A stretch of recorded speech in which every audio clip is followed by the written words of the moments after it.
Hello,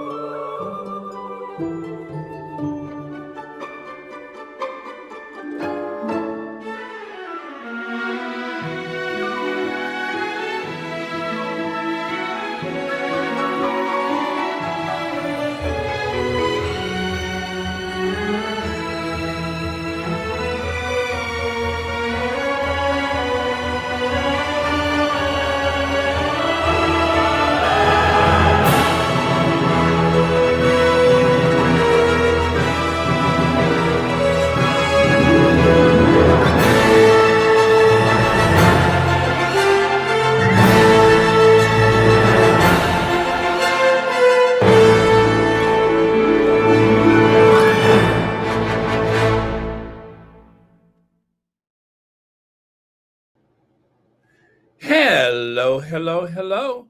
Welcome to Royal Sussex Live. Welcome, one and all. Well, that didn't work out like I wanted it to, but eh, when does it? So, let me, okay, what am I missing here? Okay, let me get rid of that and I'll bring some slides up. Nope, that's not it. That's not it. Okay, get those slides up. Okay. I get my slides up on the screen. Baby, what you mean? Woo, child. Tired of the something. Okay, hold on a second. Okay. Slides are. There we go. With a repurposed thumbnail. Yeah, a repurposed thumbnail. Okay, so we're good. Let me go back over here. Let me see who was first. Mary H., thank you so much for being first. Hello to Rose, Lydia Washington, Martine, Lorna Williams, and who else is here? Oh, the official Royal Sussex wish list. I love that. Let me see if I can put that on the screen. Okay. The official Royal Sussex wish list. How come I don't see it? Oh, well, no matter. The reason why I'm so excited about it is because, oh, right, I'll show you later. I won't say now. I'll show you later. But okay, let me take that off the screen and we're good to go. Oh, no wonder. I'm looking at the wrong screen. Oh, man. All right. Okay. Let me close out something before I confuse myself. That can go. That can go. And let me see who's staying. Okay. All right. So I think we're good. Gwendolyn Daniels wants to say hi to a few people. We're always glad to help out with that. And thank you for being here, Gwendolyn Daniels. Okay. I am live, right? I'm not talking to myself. I am live. I see that up in the corner. One of these days, I'm going to take a screenshot so you can see what I see as a content creator. Margaret Rowland, thank you so much for being here. And you can see exactly why that live and in stream button is it's in a weird place. And I think I've almost logged myself out before. As a matter of fact, I think I have done that. Okay, no matter. So Harry demands an apology. That came out some time ago. Harry requesting or demanding an apology. I don't recall if he said it directly or if it was implied that he wants an apology. But I do know for certain that he definitely wants the family to communicate.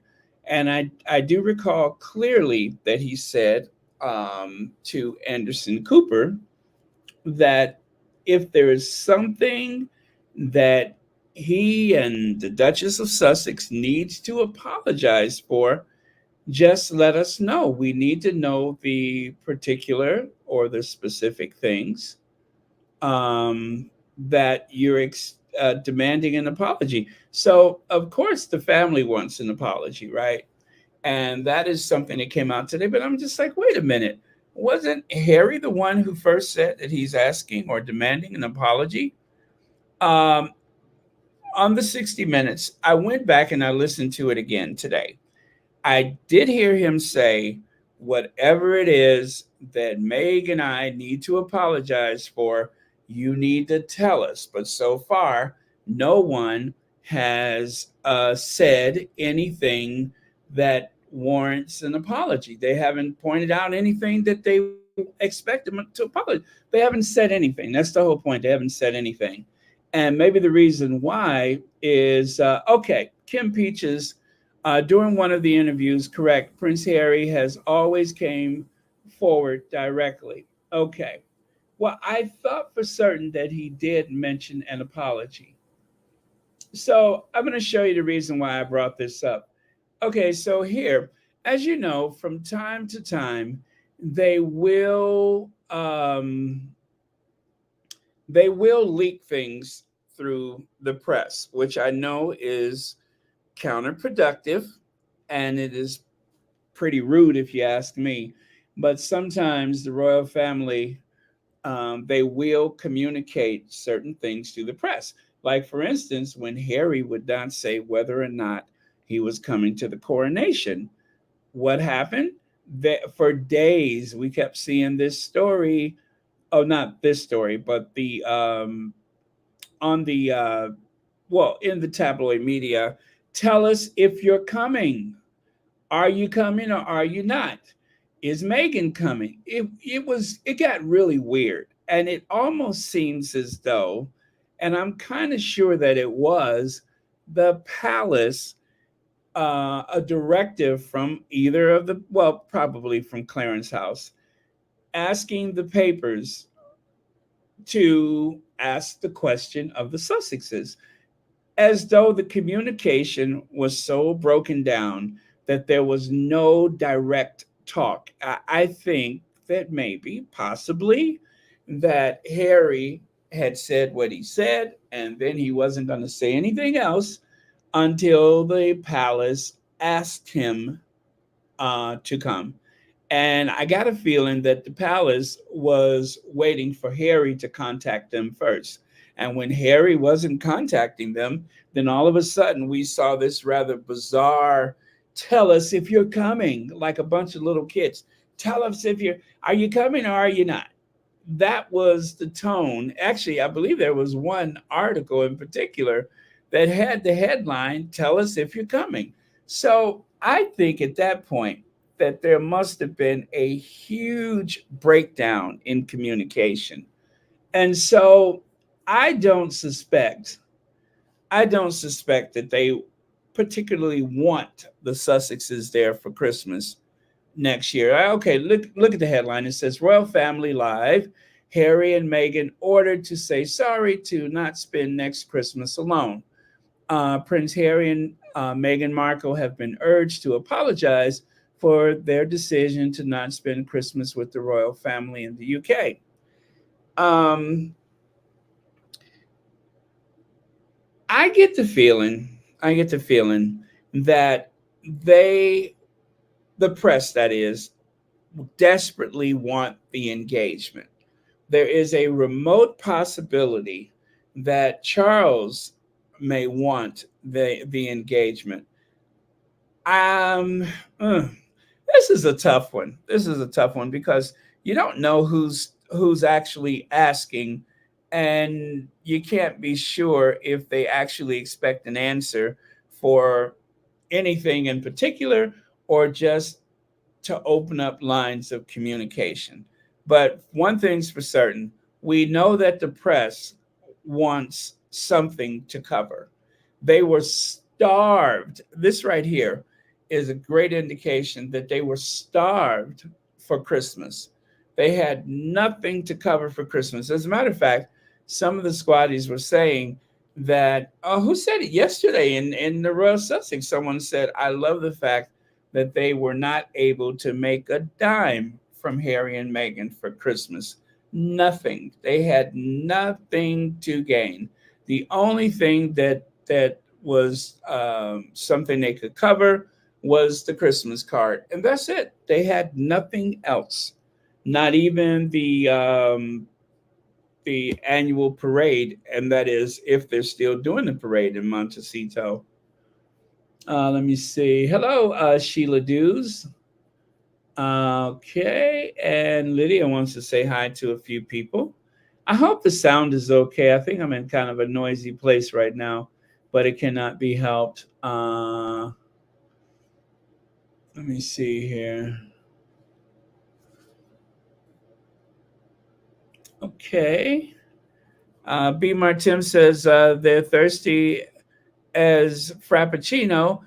Hello, everyone listening in the clouds, unable to say hi to everyone. Well, thank you so much for being here, B. Martin, and thank you for being a member as per usual. Okay. Tash Max says, it was rude of them to go through the media forcing a response from them.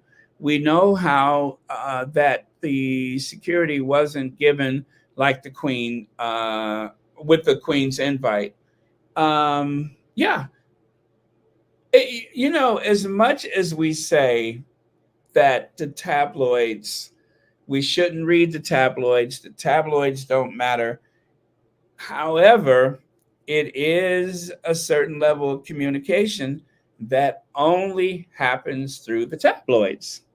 Um, but you can't really be sure exactly uh, who's saying it and what is the actual purpose for it. So it is worth it is worth glancing on occasion, um, but at the same time, you just can't be sure if it's the press, if it's the tabloids that's just looking for the clickbait, or is there something more to it? So, like right here, Rebecca English, you can see it says Harry and Meghan photo is Charles' latest olive branch.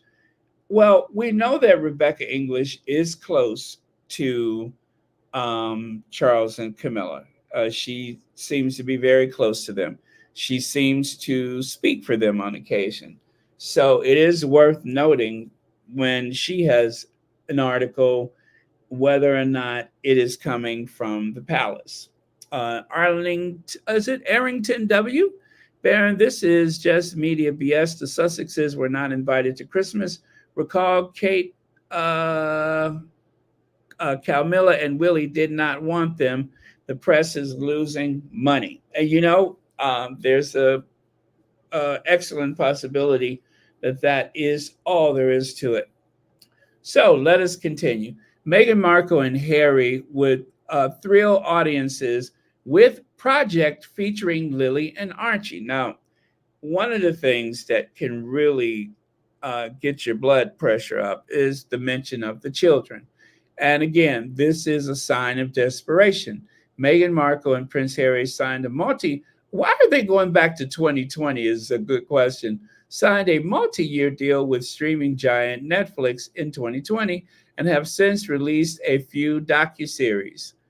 Um, and so this caption on the right side, this is actually a response from, well, this was a caption from the squatty who uh, says this.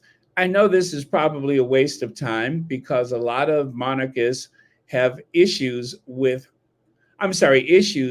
to put it politely, but I'm hoping a sane one can explain what's the obsession with seeing regular pictures of Harry and Meghan's kids. Is no shade. I'm trying to understand. Squatties don't need to answer things. So I suppose this squatty is asking of the derangers, what is your beef? Why are you so concerned? Um, the anytime there's a mention of the children, it's not the most humanizing thing, even if it's coming from the so-called press. But it's even worse when it's coming from the derangers. And as someone just pointed out, it is a very good um, indication that they are starved. The year ended on a very flat note for the tabloid media. They were fed handsomely during September and October, and not so much November, but September and October. I think the media was pleased that they had so much to cover. Um, and also, they had the coronation, which, you know, that that wasn't what they expected it would be, but they had that as well. They even had a couple of state visits with the king and queen consort, but they desperately want Harry and Meghan any way they can get them. They desperately want them. Let's see. Beverly McCaskill says, when he says saying, she is asking anyone who isn't like, okay, Beverly McCaskill, understood. Angelina Stanley says that the Rangers latch on to the Netflix deal like a pit bull. I feel like they randomly add to articles just to keep them worked up. Yeah, that makes sense. That makes sense. And also, I have to warn you guys about the blue check marks. This is something that they have mentioned in spaces on X. Avoid replying to those blue check marks. The blue check marks are the derangers that are actually making money from your engagement on Twitter, on X, Twitter, whatever you want to call it. So if you engage with those blue check marks, especially when you know they're a deranger, they are saying the most obscene, especially the children. And maybe, you know what, now that I think of it, maybe that is what has generated Archie and Lily's name, is because, you know, there is a relationship between some of those derangers and some of the royal rodents and parts of the tabloid media. And just like I was saying with the article about Harry begging for a ride back to America with Joe and Jill Biden, that was stupid. That made absolutely no sense. But the tone of it, to me, the tone screams deranger.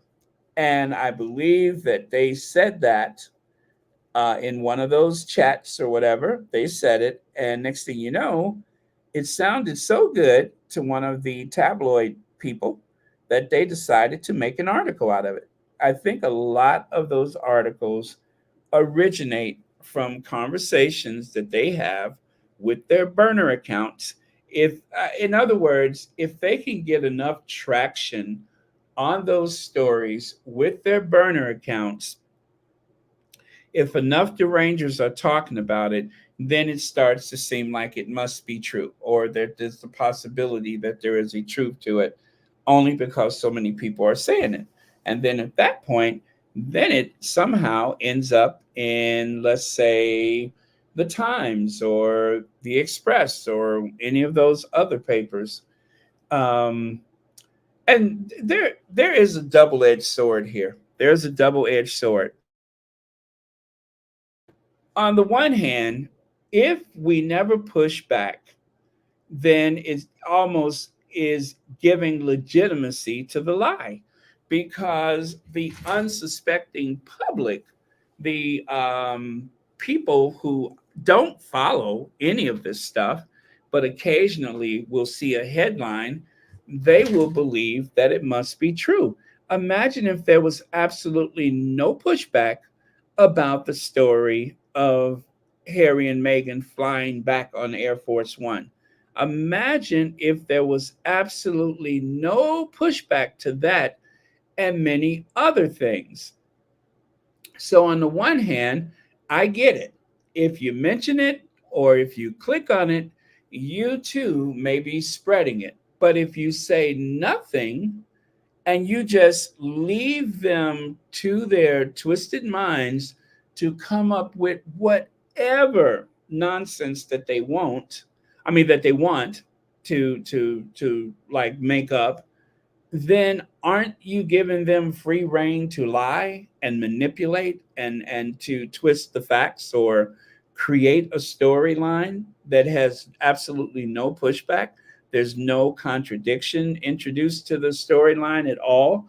That is the double-edged sword. If you say nothing, couldn't that be just as devastating well, I wouldn't recommend to respond to everything, especially as I said, because of the engagement that you and I think there's also that on Instagram, and then but because of the engagement, um, which is why I avoid all the hate channels, they are making money. They can monetize your reaction. They can monetize your uh, uh, what is it, response. They can monetize that. If you respond to them, that's engagement, and if it's engagement, they're making money.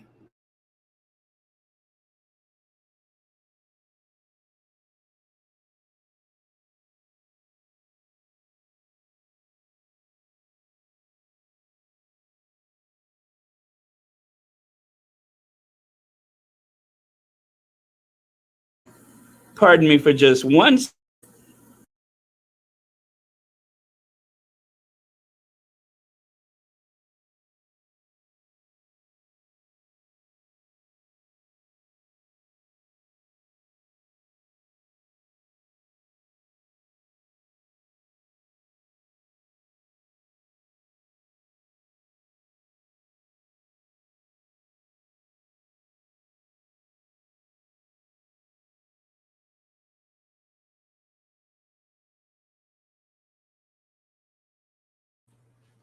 Okay, sorry about that, but yes, it's a double-edged sword. Let me know your thoughts about that. I am genuinely interested in hearing what your response is. I am open. I am definitely open to everyone's opinion about this because it is an emotional thing, whether or not to say anything. So let me see here. Elaine Parker, thank you so much for the super sticker. And thank you for being here. Welcome to Royal Sussex. Okay, let me see here. EB Lynn 35 says Harry and Meghan are not communicating through the tabloids. Oh, yeah, certainly not. I don't mean to imply that. So if the royal family wants to say something to Harry and Meghan, they need to do it by picking up the phone and call them. The royal family let the tabs talk. That is true. That is so true. They will. And that's what Harry said. He said that several times, that they leak and they brief. And the briefing is in the form of a storyline. The story, well, like I said, when they demand to know whether or not the Sussexes are going to do X, Y, Z, it is likely something that is one of two things. The tabloid wanting to run the storyline just to get engagement, or it could be the one of the palaces trying to figure out whether or not the Sussexes are going to do this or that. Okay, thank you for your comment. All right, and hello, Roseanne Campbell. Thank you for being here, and hugs to you too. Black Queen. Okay. Let's see. Terry H says this is beyond obsession, and it is very creepy. Wanted to see Harry and Meghan's kids. They are no concern of yours whatsoever. I believe that most squatties are pretty comfortable with the fact. Oh yeah, you know what? And that reminds me too. They started with complaining about the Christmas card. Where are the children? Where are the children? As though they don't understand that they would want to limit the exposure of their children to the public. And as they say, that's none of your business where the kids are. So you're right. It is none of their concern. But that is, I guess, in some twisted way, they're hoping to pressure them into sharing the kids. I don't think we're going to see those kids until they're out of college, to be honest with you. It'll be a long time before we see those kids again, if the Sussexes have anything to say about it. And that's okay. I think most of the more loyal people are comfortable with that. The Sussex, especially full of full-on royal pics of Lily and Archie, are the big money shot. They miss pimping Harry and his family for their purposes. Thank you, Arrington. And that's what it is. They want to exploit them. They really want to exploit them. And I guess having had access to the Wells's children must have really heightened that urge to see them under any circumstances possible. Robin Hines says, Baron, I agree. They are starving for just a little taste of Harry and Meghan, and they are giving them nothing. Go Sussexes. Yes, go Sussexes. Okay. Oh, wow. I'm so far behind with the comments. I'm going to, let me see. Super sticker. Thank you so much. Is it Mamie Ricks? Thank you so much for the super sticker. And thank you for being here. Greatly appreciate it. I don't engage. The Uvalde mess was perpetrated by squatties sharing a small account post. I report and block if there is a blue check mark. Thank you. Let me see. Is that thank you? I will do anything they will do any. Okay, I got it. They will do anything for engagement, and no, we push back. Exactly, exactly. And CMAC, that is very very important, and that is they know what will trigger, and of course, and let me see. I'm trying to say this in a way that I can best describe what I think happened because of the backlash that Kate received for the baby bank visit, right? And because of the backlash that she got for that day she appeared on television asking people to dig a little deeper while wearing a 315-pound jumper, because of the recent backlash that she got for that, among other things. Like, for instance, not everybody was so happy with her children at the Christmas Carol thing.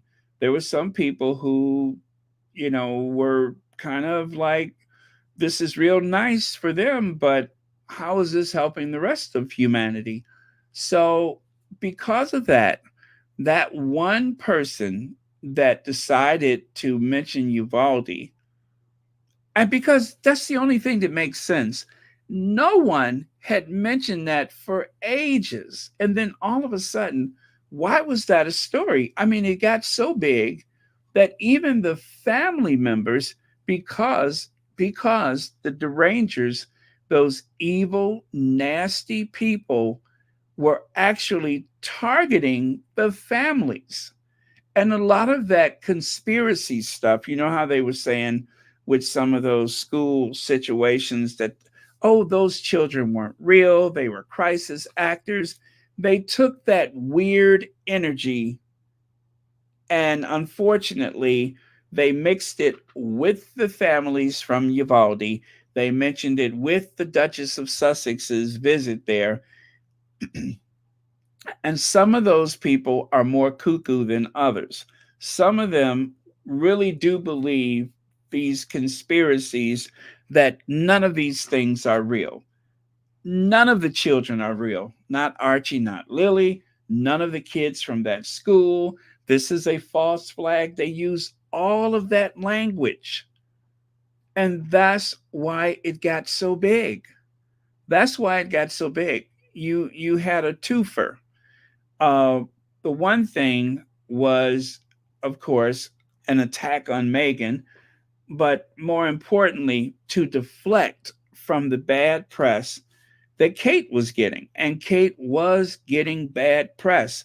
And the only reason why they brought up Uvalde is because she looked really bad going to the baby bank with the idea that that, of course, was poverty tourism.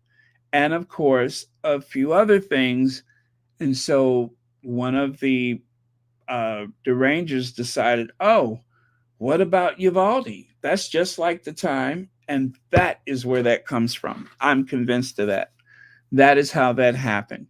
It wasn't just by chance, it was a deflection because Kate was taking too much heat.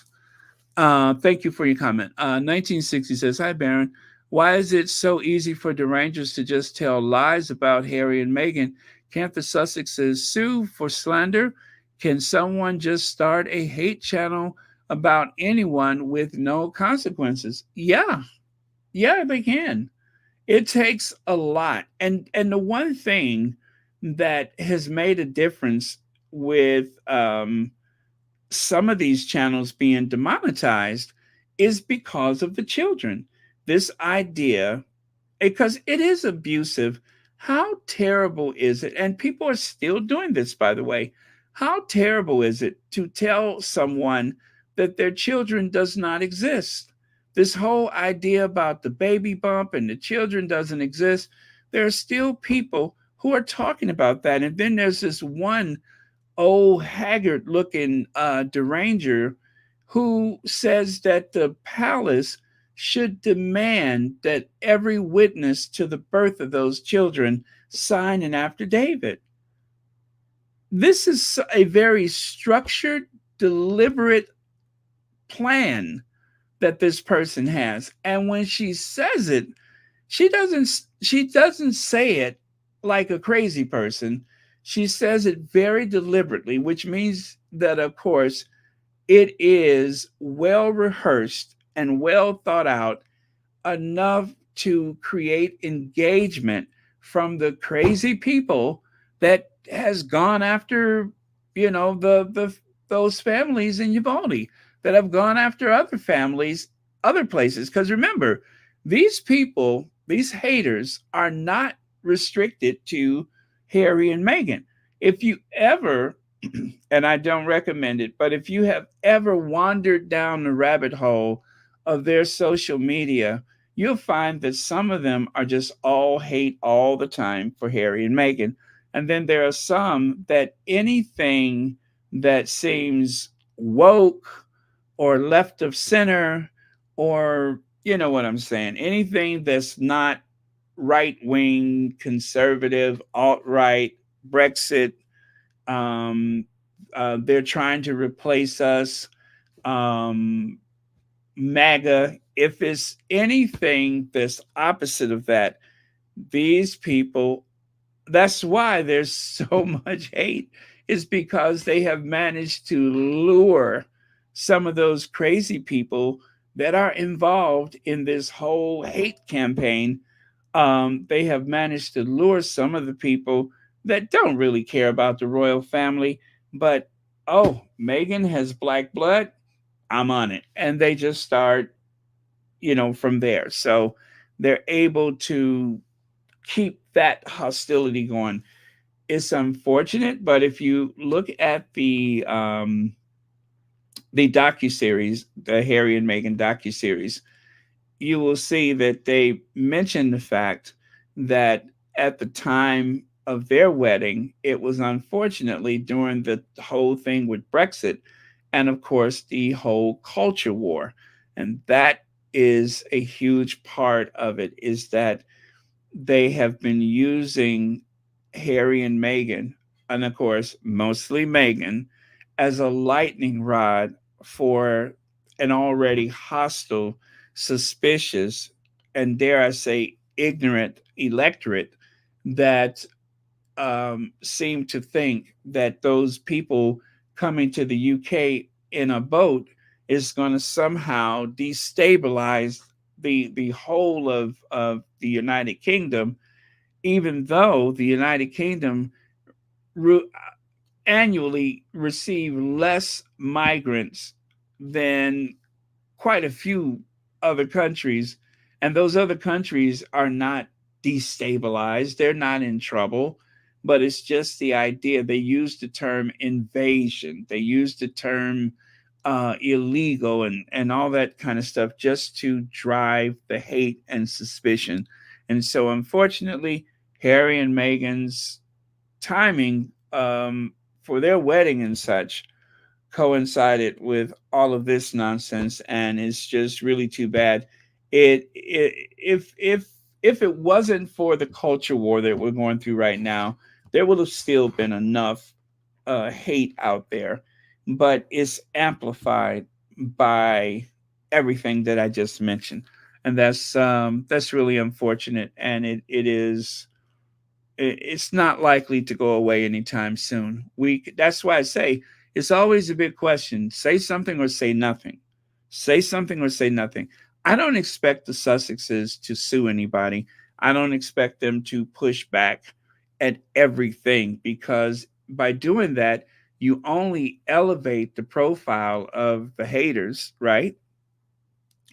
Like the tabloids, they love the engagement of a lawsuit, because while they're risking having to pay out all that money, like with Meghan's letter, the copyright claim for Meghan's letter, they monetized that. They still made a lot of money from that. They made a lot of money from that letter. They risked, and believe me, they knew that that letter was copyrighted. They knew that they were running the risk of a lawsuit, but they were so certain that the royal family would prevent Meghan from suing.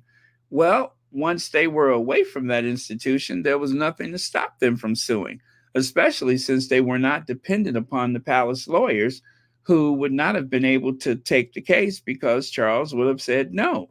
So, since they are on their own, they can actually do these things without without asking for consent from the palace, and that is what they were depending on for Harry, is to follow their orders and not to sue any of those tabloids, even though William took a settlement. I believe the Queen even got a settlement from when they leaked her speech that year. And I do believe Charles has received some type of settlement in the past. But the only person who was excluded from that as a senior royal was Harry. Harry wasn't supposed to sue. Harry couldn't get any assistance from the palace, and he was not offered any settlement. Harry wants the apology and the public acknowledgement. He doesn't want their money. He wants the apology and the public acknowledgement more than anything else. I'm so sorry. I'm talking so much. I need to. Oh boy, I'm so far behind.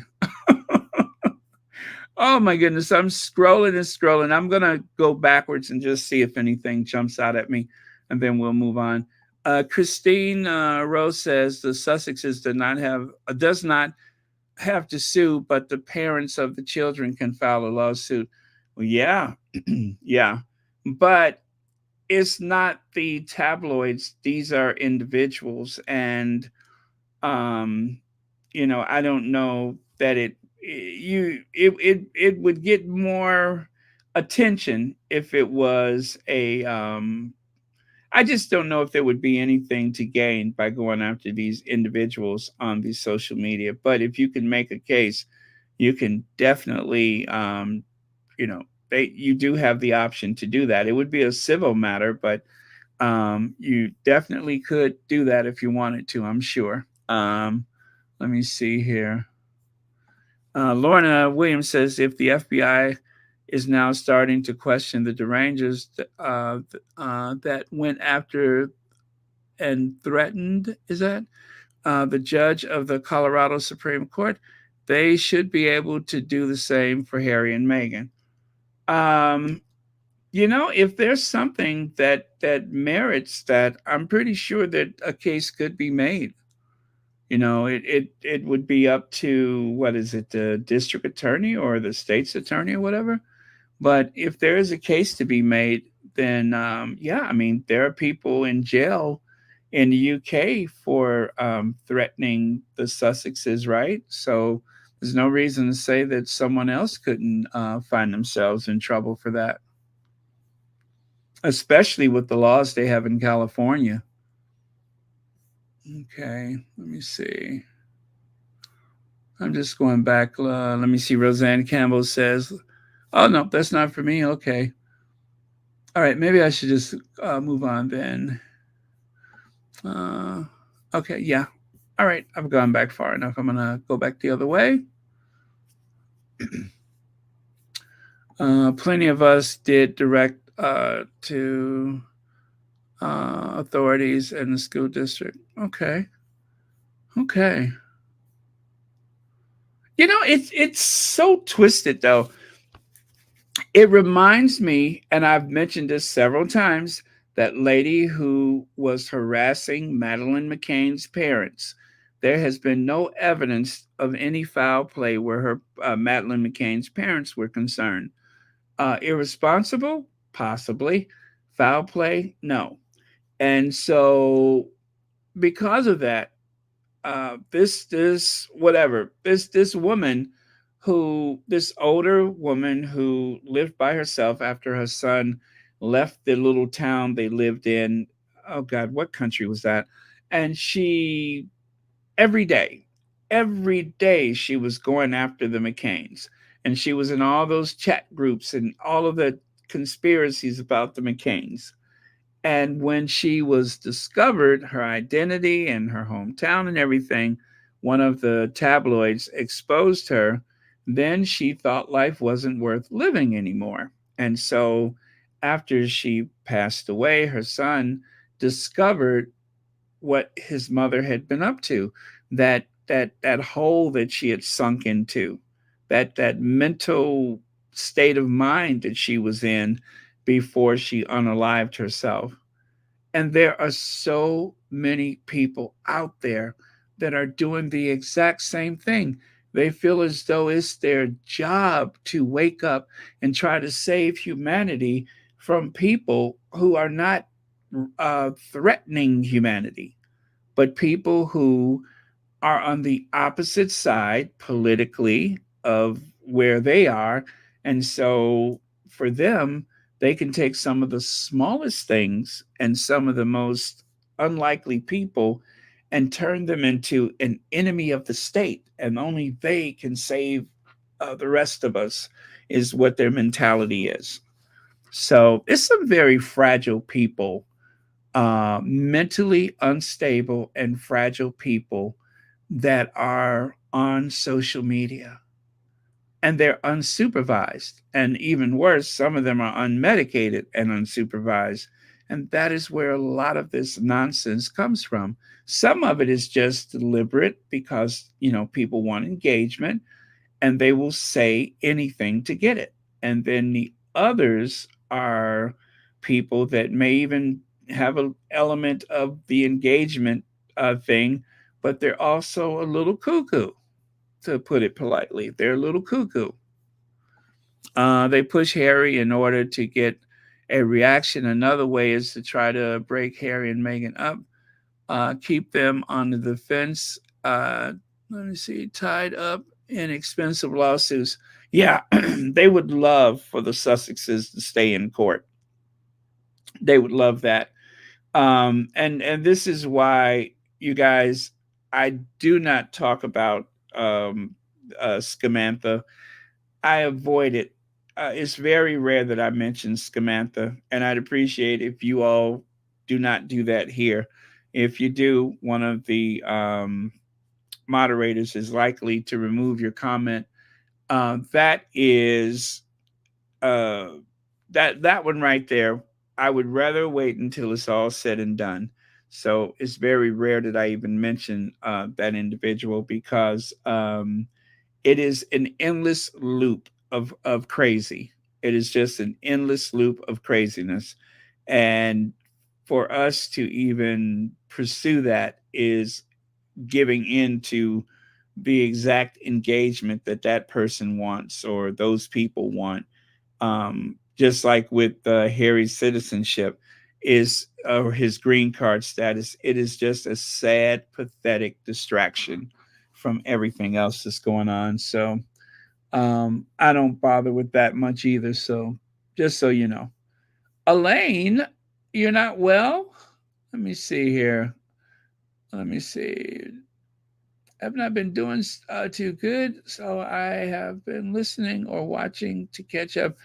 Oh, Elaine Park, I'm so sorry to hear that. I am so sorry to hear that. Well, we are going to send as much positive energy and prayers your way. You can count on that. So, yes, hope you feel better soon. I hope things get better soon. But yeah, uh, I hope so. I pray so. Okay, let me move on from. I'm still on the same screen, and I've been on for for 45 minutes.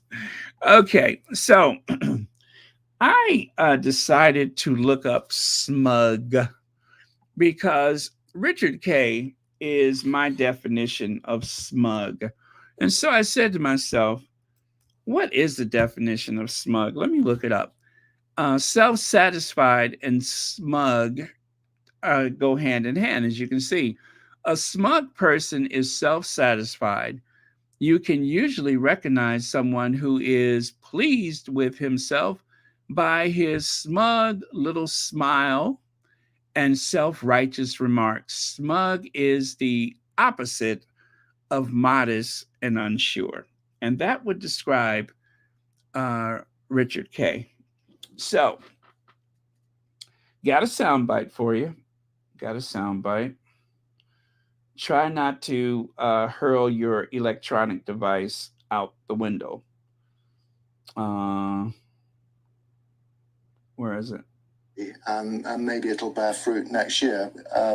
She is looking actively, I think, for a role where she can not just be a California girl. I mean, she wants to do something relevant. And we had lots of stories during the year that she was going to run for office. Yeah, that seems to have dissipated. A senator retired in California instantly. Meghan's name was put in the frame. I don't think that's going to happen. Not yet, anyway. But what they need to do, it seems to me, going forward, is build bridges in the United Kingdom, in particular, with their family, perhaps get back onto social media in some way. Do you hear him recommending? Do you hear this man recommending that they build bridges with their family? Again, the press desperate to connect them. They want that drama. And of course, get back on social media. Get back on. Get back on social media? You mean go back to where all the abuse accumulates? Don't be so hostile. Be more open about what they're doing. When they do something, we, the media, only learn about it at the very last moment. It's very hard to engage with them. Do you hear the violins playing?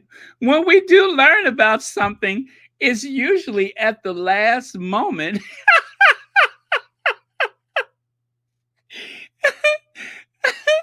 It's usually at the last moment. Yes, it is. What did you expect? You drove them, and when I say you, I mean collectively, you all drove them out the country, and now you're crying because you don't know what they're doing and when they're going to do it. There are no leaks in Montecito. That's why you don't know. What is this man smoking? As a couple, And I think there's room for big change there if they want to. Spare was reportedly part of a 4-book deal, so we have to assume that there's more to come from Harry. And let me go back to that part again. I love it.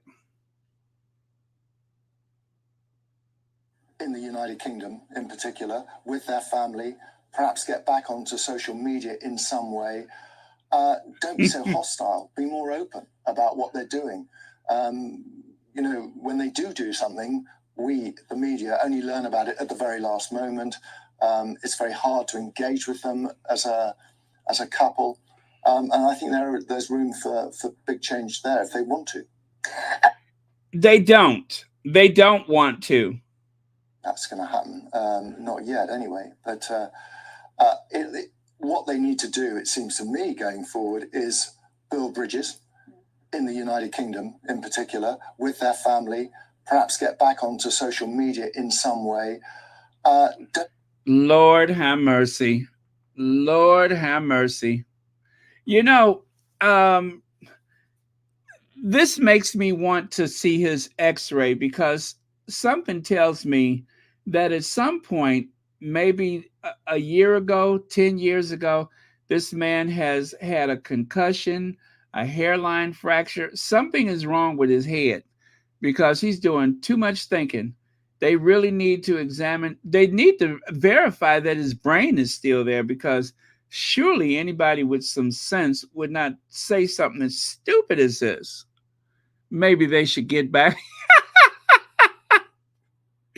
Maybe they should get back on social media. We don't know what they're doing until the last minute. As they have pointed out, and as evident by the funeral, as evident by the coronation, Harry and Meghan, are not working royals, right? They're not working royals. So there's no room on the balcony. There's no place for uniforms.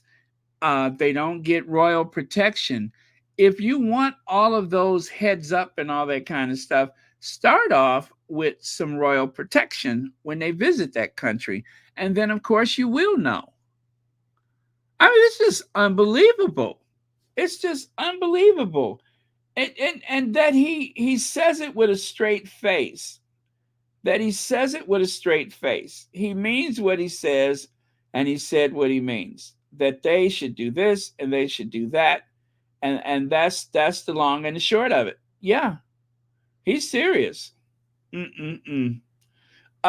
me see. I had another one with him, and I don't quite know where it is.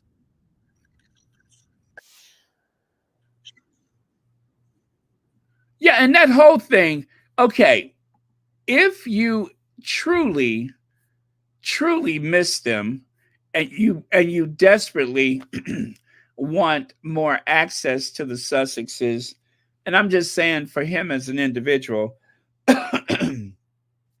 how dare you start bringing up stuff about running for Senate? Everybody knows that Meghan was not interested in running for the Senate. He knows that too, but he said that just to be shady. He said that as one of those usual ridiculous talking points. So, yeah, when you get serious, maybe they will give you more access or information or something like that. But until then, kick rocks. Let me see. There was another part to that one. I'm going to see if I can find it. For some reason, it wasn't there, and it should have been. And in many ways, it was an incredible book. It was brilliantly written, not by Harry, of course, but by his ghostwriter. It has some fantastic... Okay, listen to the shade. He cannot stop being shady. Listen again. Astonishing success. And in many ways, it was an incredible book. It was brilliantly written, not by Harry, of course, but by his ghostwriter. It has some fantastic phrases. But I never thought for one moment that we got Harry's inner soul on the pages. We got Here comes the shade. Here comes the shade. the inner soul of J.D. Moehringer, the ghostwriter, who articulated many of his own views, it seemed to me, and distilled them through Harry. I mean, Harry is not a great creative thinker, as Katie and I know over many years. I mean, he doesn't have great depth, but this book presented him as a man with great depth who thinks. So we're still, wait, you're crying because of a lack of access, but you're still trying to portray Harry as barely literate, having no depth, not a smart person. That's what he's really saying. A great deal of things. But having said that, it was incredibly successful. It was very readable, and people and the public lapped it up. But they also accused him really of producing a misery memoir, which it was, with his litany of complaints, trivial beyond belief, against his father, his brother, his sister-in-law, his stepmother. I mean, the list goes on and on. But you say he was a man without previous depths. We also know he's a man going through an awful lot of therapy. Is this Harry deep diving in his adult life? And is that what we were reading on the page, do you think? Well, I don't know if I would say he didn't have, he's a person that doesn't have. Okay, so that's Katie Nichols. Katie Nichols obviously is trying to walk back what the other guy was saying, because the other guy, Richard Kay, he did say, as Katie and I both know, and I don't think Katie is prepared to go in that direction. This guy is being deliberately shady. Katie Nichols is always shady, but she is rather subtle with it. She can be more subtle with her shade. Not out front like this guy is doing, but this guy right here, he has a whole lot to get off his chest, and he doesn't care who knows it. He has a lot to get off his chest. Let me see if I can find the Katie Nichols.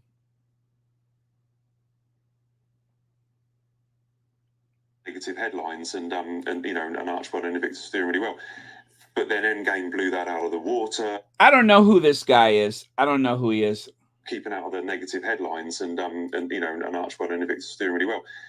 But then Endgame blew that out of the water, and then all the negative headlines went back onto them. I think they're going in the right direction. They're trying to market Meghan as a California girl. She goes to watch Beyonce concerts and stuff like that. Harry's got jobs. Which, by the way, she is. That's where she was born and raised. They're not marketing her as something she isn't. And I think they just need to carry on down that kind of kinder, gentler route, not having rows with the royal family and just enjoying their life in California. They were on their way to doing that until the two names came out in Endgame, and that blew things apart. Yeah, possibly. I mean, I felt that this year we heard very little from Meghan, and that was partly because it was clearly going to be dominated by Harry, and there was a view, I think, by her handlers that her own brand could be damaged if she was seen to be totally very close to Harry. So she didn't go on any of the promotional tours for the book, joining. There was no promotional tour for the book. Harry did 4 interviews. That's not a promotional tour. Brianna Gordon came to his house. Harry went, the only place he traveled was to New York to do Stephen Colbert. And other than that, he sat down with Good Morning America and 60 Minutes. But the only place he really traveled was to New York. That's not a book tour. Harry only had 4 interviews, one of which he didn't even leave his house. That is not a book tour. He gave some interviews. That was it. This is so misleading, and it's so much nonsense. And that's why I say it's always a fine line whether or not to say something, whether or not to push back, because this guy is clearly making up stuff as he goes along, or not actually. He probably had this all prearranged in his head. He's going through his list of talking points, most of which has no bearing on the reality of things. And this is what they do. this is the advantage that the tabloid media has, and by default the royal family, is because there's only a handful of those people, but they dominate the airways. Now they can't really get through to the TikTok generation, which is the real prize for them, but they can still solidify their base by perpetuating these same lies over and over again, which is exactly what's happening. So, pardon me. I'm sorry, that tone scared me a bit, but yeah, let's see. Talk about bottom feeders of humanity. They make me sick, absolutely sick. And let me see. Why would Harry listen when they talk so much rubbish about him and his family? Exactly. Exactly. Let me see. Tashmax says no spouse goes on a promotional tour for their spouse's memoir. Yeah, again, the desperation to see Meghan. Michelle didn't go with Barack. Barack didn't go with Michelle. Kerry Washington didn't go with her. Uh, let me see. And these people are idiots. Thank you, Tashmac. Thank you. And sometimes that's that just that little subtle but very poignant pushback is what's needed, because they try to establish a lie into a truth, and a lot of people who don't know better would assume, oh wow, yeah, she didn't go with him, I wonder why. Well, number one, they're not joined at the hip. Harry and Meghan do a lot of things apart from each other, but the press try to spin it into, oh, yeah, Meghan's trying to jumpstart her career. Harry is trying to differentiate himself. Meghan doesn't want to ruin her brand. And her handlers, did you hear him say Meghan's handlers?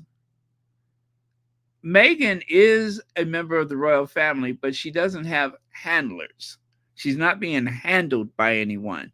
That's one of the reasons why they didn't want her over there, is because Meghan has input. Meghan has autonomy. When it comes to the use of her name, she gets involved. And that is a problem. She's not like those other two misfits that just wait for people to dress them, hand them a piece of paper, rehearse them through their movements and such. That is not what happens with Harry or Meghan. They are involved. They talk to people. They actually have an idea. They're producers. They're executive producers, and producers produce. Nobody handles. Oh, good Lord. Oh, why do I bother? Nobody handles them. Darn it. Oh, thank you, Tashmac. Let me see. If she went, they would claim she was overshadowing him. Right. There's just no winning with these people, but they throw it out there and they hope that it sticks. They put it out there and they hope that they can convince more people that there's something sinister going on. Let me see. Where is that? Okay. I have got to share this with you all. I tried to remove it, but I realized that it wasn't Royal Sussex, that this is another, it was like something for, I think it was for CBS or something like that. And I had forgot. I said the most, let me say, they are the most amazing, thoughtful, and loving people. Meghan worked with the USO before meeting Prince Harry, and Harry's commitment is very well documented. They are simply the best. This had to do with some philanthropy. So this person wasn't responding directly to me, but it was on a thread that I created. So they say her main problem was she was never satisfied with anything she was given. Nothing was quite enough. She always wanted more. This is not a bot. This is actually a person, I believe. What is HG is right, whatever that means. It's all they could, I'm sorry, it all could have been completely different if she had been satisfied and had fitted in and worked hard. Again, somebody's accusing Meghan of not being hardworking. They were offered the head of the Commonwealth, loads of travel around some amazing countries, finding out about those countries, what help they needed, cause to follow, and a lot of admiration. Yeah, causes to follow, a lot of admiration. But no, it just wasn't good enough, and also too much like hard work. This is the narrative that this person and so many others have been trying to preach against the Sussexes ever since they left. Oh, she just didn't want to do the work. She got bored. And the worst I heard was, oh, she found out Harry's not going to be king, so she wasn't interested.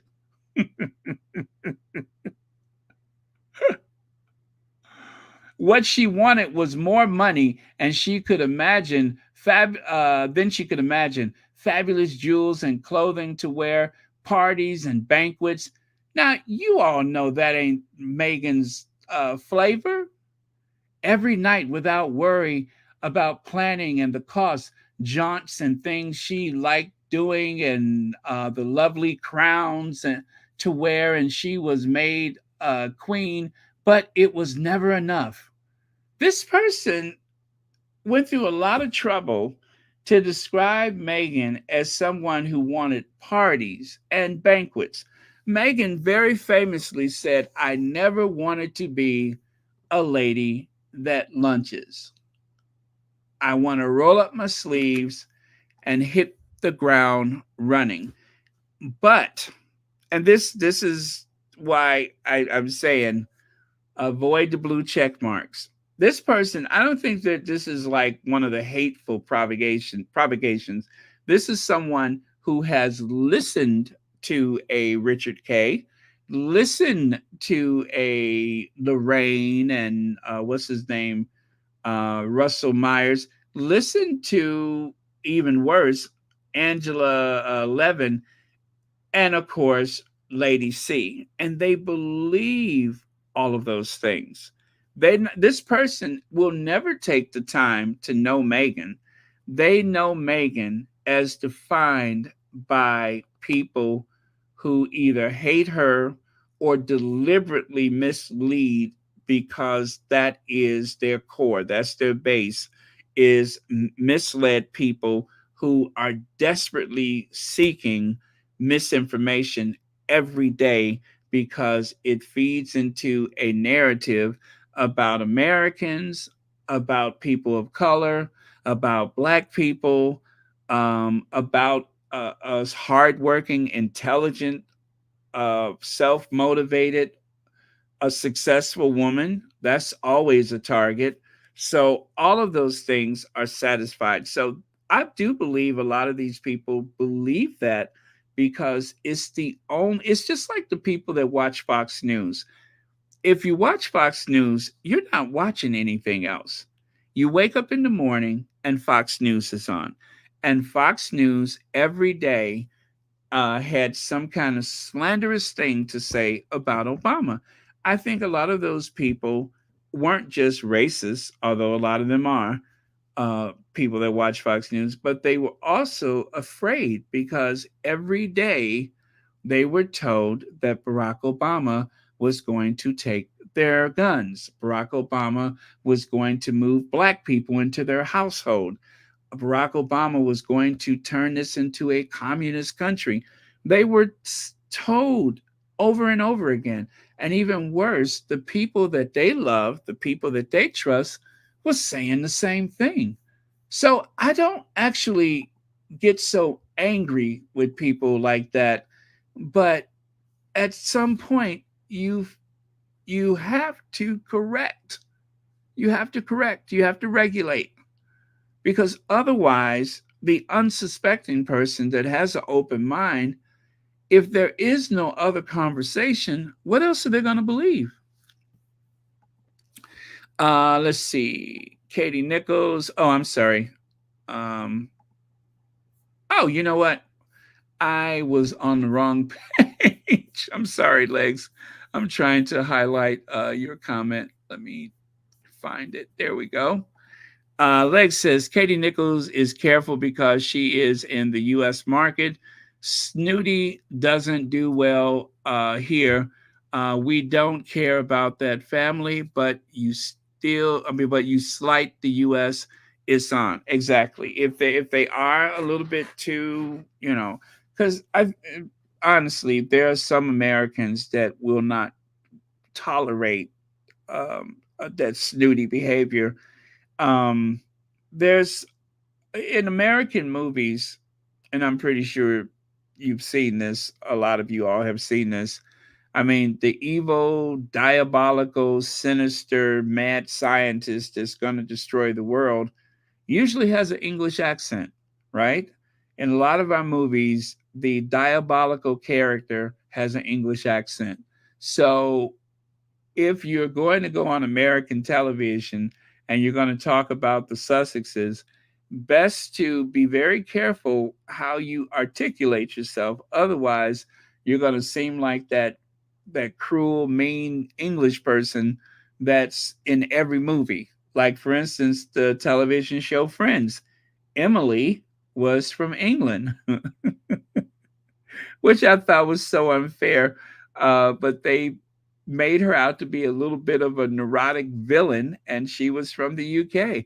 So I don't see Brits like that, but that is the stereotypical character that a lot of Americans see in the movies and on television. So it would be a huge problem for Katie Nichols if she ever, or any of them, if they came across with that tone, which is why they all tried to tone it down on American television.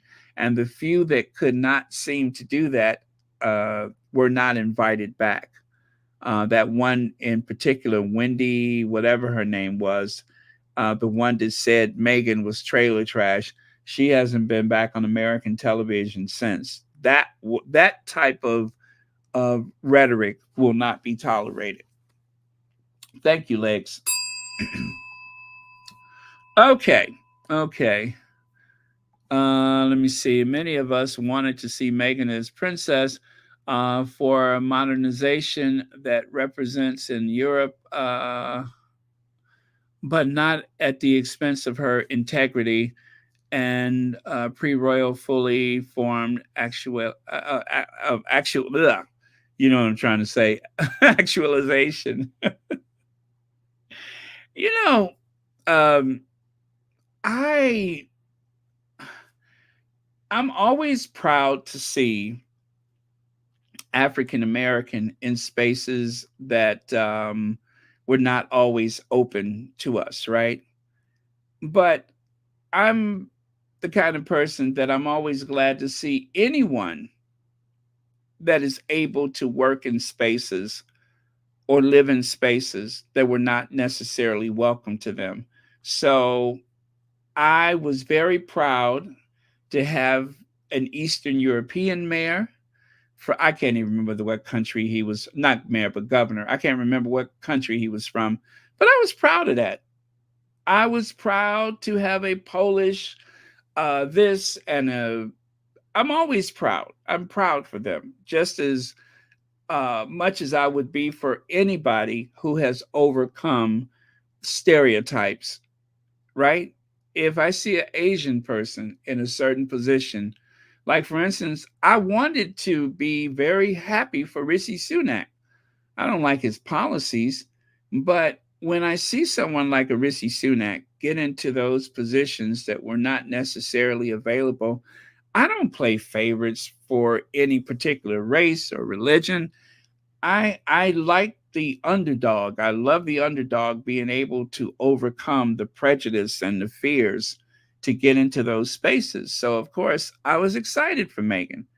I'm excited for anyone who can make it into a room that they were not welcome to. And when you see that there's so much backlash, so much stereotyping and hatred, then of course that Cinderella story turns into a nightmare. And this was a Cinderella story, and it was just so perfect that they just could not leave it be. Meghan was too popular, and they want to um, define this moment in history as how they found out she was this rotten person and they got rid of her. They don't want people to remember Meghan, the humanitarian, although that was a selling point before the marriage. But they want to try to re-educate the public and make us forget about that. They want the public to believe that she was always this monster that had never been discovered until she got to the royal family. Never mind the praises that were laid upon her before the marriage. Never mind all that stuff. Never mind the fact they can't even pay people to say bad things about her. Never mind that. Well, anyone close to her, um, except for the white side of her family, which is really sad. But not all of that is to be forgotten. They want everyone to see Meghan in a certain way. This is what the palace wants. This is what the British tabloid media wants. And it's the same thing that they have done to Princess Diana. Diana was paranoid. Diana had this problem and that problem. All of those things. They want everyone to believe that Diana could barely function and that everything that happened, she brought it upon herself. And they, when I say they, I'm speaking of the royal family. Sadly, I kind of think William is falling into that. Charles, of course, and Charles and Camilla, they need to reinforce that. And these reporters, they know better, but they're going along with it because they have to sing for their supper. They have to heap praises upon the adulterer king and his side piece while they go after someone who was lured into a marriage at a very young age, someone who had not only the royal family plotting against her, but even her own grandmother. Princess Diana's grandmother was in on it. Her father was in on it. There are a lot of people that were in on it. The only person that was not in on the joke was Princess Diana. But the rest of them, they were all plotting and scheming and making sure she was a virgin and all that kind of stuff. And so now they have to go after Meghan. They have to disown Harry. And I'm afraid for the kids. I mean, I pray that I'm able to defend those children when the time comes. But that's the plan. That is the plan. So again, I say, when do you push back and when do you say nothing? When do you ignore? When do you engage? There's no easy answer to that one. Okay. Lex says Angela Levin got shut down because the U.S. During the funeral. Oh, during the funeral. Yes, she was nasty during the funeral. I remember that. She was very nasty during the Queen's funeral. And yeah, we won't see her on American television anytime soon. That's for sure. Or if ever. Thank you, Lex. Okay. All right, I'm gonna go here. So this, of course, is what's his name? Haskell. Prince Harry the Glum, the Duke of Sussex, is no fun since he married Meghan, says his close friend James Haskell. Well, James Haskell is no longer his close friend. This is another one of those rugby people. You know, Harry was not ever. Harry's a very, he has a very slim build. Harry would not really be suited for playing rugby. I'm sure he loved the idea of it, but they would break his little body up out there, because these are some very, I mean, look at the size of that guy's hand. You see his hand? That's like Charles' hand on a regular person. But that's a big guy. They're all huge. And so Harry loves the sport, but he was not really, I don't think he should have ever played. And of course, he was the president. Wasn't he the president of the or the patron of the rugby foundation or association or whatever? So I believe that was as far as he fit into it. He loved the sport, and he was very good at being their cheerleader or whatever, their patron. But that was about the extent of it. So I'm saying that to say this. So Harry knows a lot of those players. He was friends with a lot of those players. And of course, Mike Tyndall, someone said yesterday that Mike Tyndall was introduced to Zara by Harry. And, Mike Tyndall, who is so close to William that they tickle each other. William digs his nails into Mike Tyndall's back, while Zara, the tongue ring Tyndall, glances bizarrely from a distance. All of that is going on. And all I can say is this: if they don't feel as though Harry is fit to be friends with them, or that he has rejected them, and you could imagine that these people, oh my goodness, I'm pretty sure that they would make Archie Bunker look like a choir boy. I'm pretty sure their conversations could make Archie Bunker seem like a choir boy. So there's Zara Tyndall's husband, Mike Tyndall, confirms exciting. Well, he does the podcast with these people.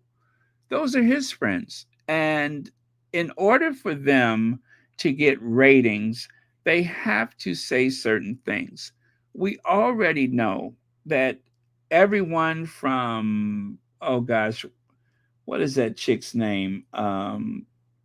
Anyway, there's a lot of people that have podcasts, or they have their YouTube channels or whatever. And in order to get an audience, they have to throw something offensive about the Sussexes in there. This is no different. So, what is his name? James Haskell. He can kiss Mike Tyndall. Mike Tyndall can caress his arms or whatever. Just leave Harry out of it. You all do whatever bizarre rituals that rugby players do, but just leave Harry out of it. But they can't, because that's the surefire way to get them to watch, to get people to watch their channels or listen to their podcasts. They got to throw Harry and Meghan in there at some point. It is the easiest way to get a surge in viewers. And everybody knows it. And that's why they do it. They're not doing it necessarily because they have anything against the Sussexes. They're doing it because they want the views. They want the engagement. They want the clicks.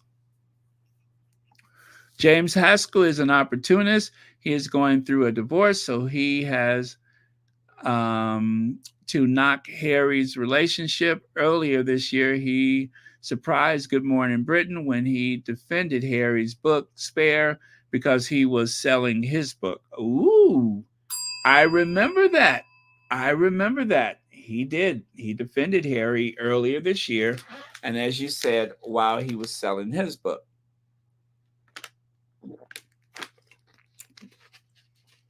But yeah, it's a little game that they play back and forth, I'm sure. But yeah, thanks for that reminder, Lex. Thank you for that reminder. That is very true.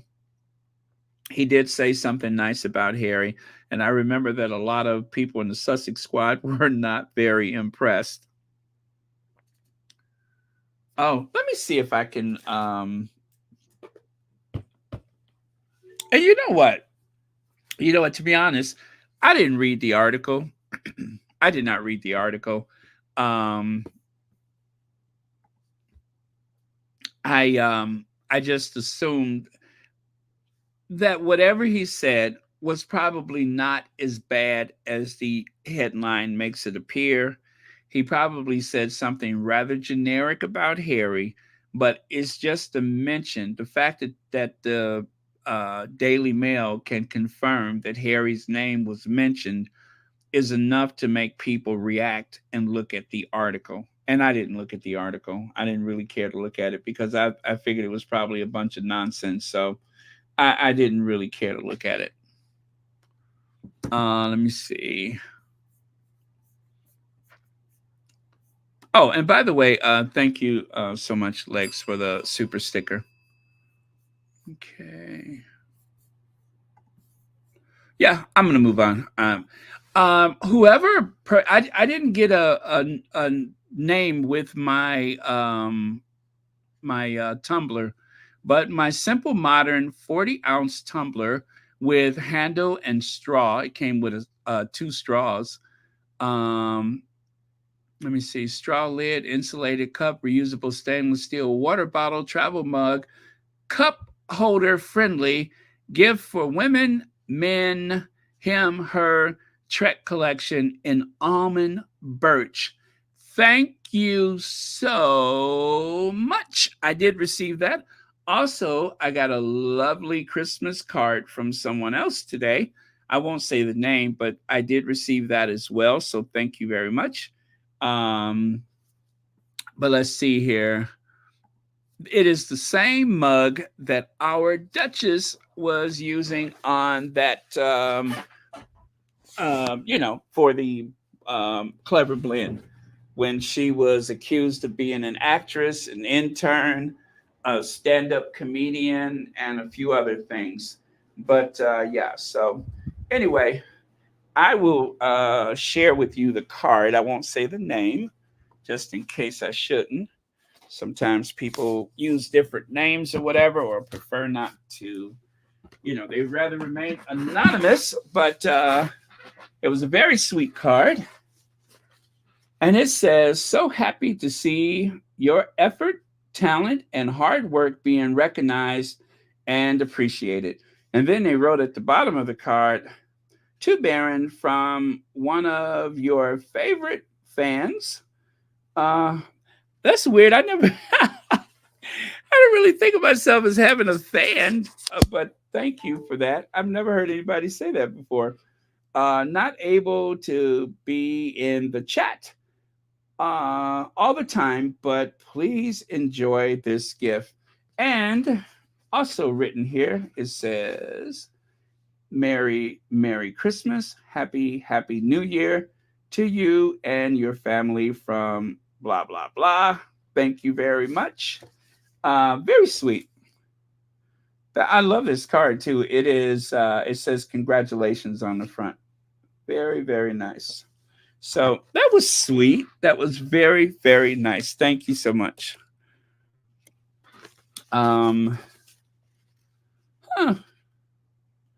So nice.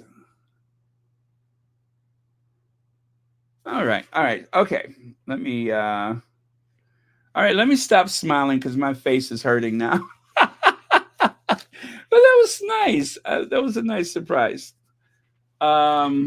Okay, so that's what came today. My tumbler and the card. So thank you, whoever sent the tumbler. I looked inside the box. I think sometimes if there is like a thing, because they have something you can scan the QR code and send a thank you. But I think sometimes those things can slip out of the seam of the box because it's just like a little square paper. And I think sometimes those things can slide out. So it may have been in there and just got lost in transit. But isn't that cool? Now I have the big 40-ounce tumbler, just like the Duchess of Sussex. Oh, thank you. Lisa says, "Hi, Baron. I sent you the tumbler. Glad you like it. I love it. And is you can just feel the quality of it. You can feel the quality. The inner side of it is stainless steel. It's they said it's just like the old-fashioned thermos, but it's like it's turned upside down, right? So it's like one of the old-fashioned stainless steel thermoses, but it's turned upside down. But yeah, it is beautiful. I don't think I've ever had anything as nice as this for like, that holds so much, you know what I mean? So I'm excited to use it. So thank you very much. And also for the card, other mysterious person. Thank you, thank you, thank you. So, but yeah, I love it. And now I can just sit there just like the Duchess of Sussex. Now I can sit there just like the Duchess of Sussex in stealth mode. Yeah. Okay. And this collage was put together. Been a full year of love, compassion, friends, concerts, family time, Invictus game, women empowerment, successful book. Hope 2024 will be great as this year. But yeah, that's what one of the squatties posted. So I decided to take the caption and make those little ribbons going across the photos. But yeah, I kind of reimagined it artistically, and I think it's really cool. Hey, Church Nelly.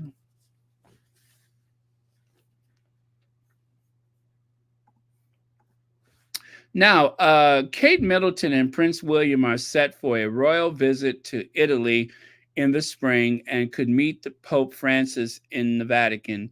The royal couple will make a short visit to the Italian capital in the spring. Well, that is, of course, from Rebecca English. Now, I couldn't remember which was Rebecca and which was the Quaker Oats man. So because I confused the two photos all the time, I decided to just put both of them up there. So one of those is Rebecca English and the other is the Quaker Oats man. I think they're really, they look so much alike. You know what I mean? They really look so much alike. So that came from one of those people, and the other makes oatmeal. Okay, that was it. But yeah, so I think the only reason why William and Kate are going to the Vatican is because William and Kate are anxious to take photos with world leaders. You know, William, more so than Kate, William wants to be seen as the global ambassador, the world leader. He now, at age 42, he wants to be more like his father, but he won't admit that he wants to be more like his father, but he's taken the actions necessary to be more like his father. So, yeah, he wants to have all of those photos. And it's a little too late. But just like Queen Elizabeth II, you know how they said she's met every president except for, what was it, Eisenhower, or was it Lyndon Johnson? Yeah, I mean, I'm sure she met Lyndon Johnson before, but never while he was president. So she's met every president except for Lyndon Johnson. He wants people to say that about him, that during his reign, he met this person and that person and so on and so forth. That is more important to him, how he looks, as opposed to actually doing any work. So this is going to be an opportunity for him to look like a statesman. And do bear in mind that this is going to be their first trip abroad ever since they went to the Caribbean and nearly lost half of the Commonwealth.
Okay. So let's do a little dragon, shall we? Hold on, I'm gonna need some water for this one.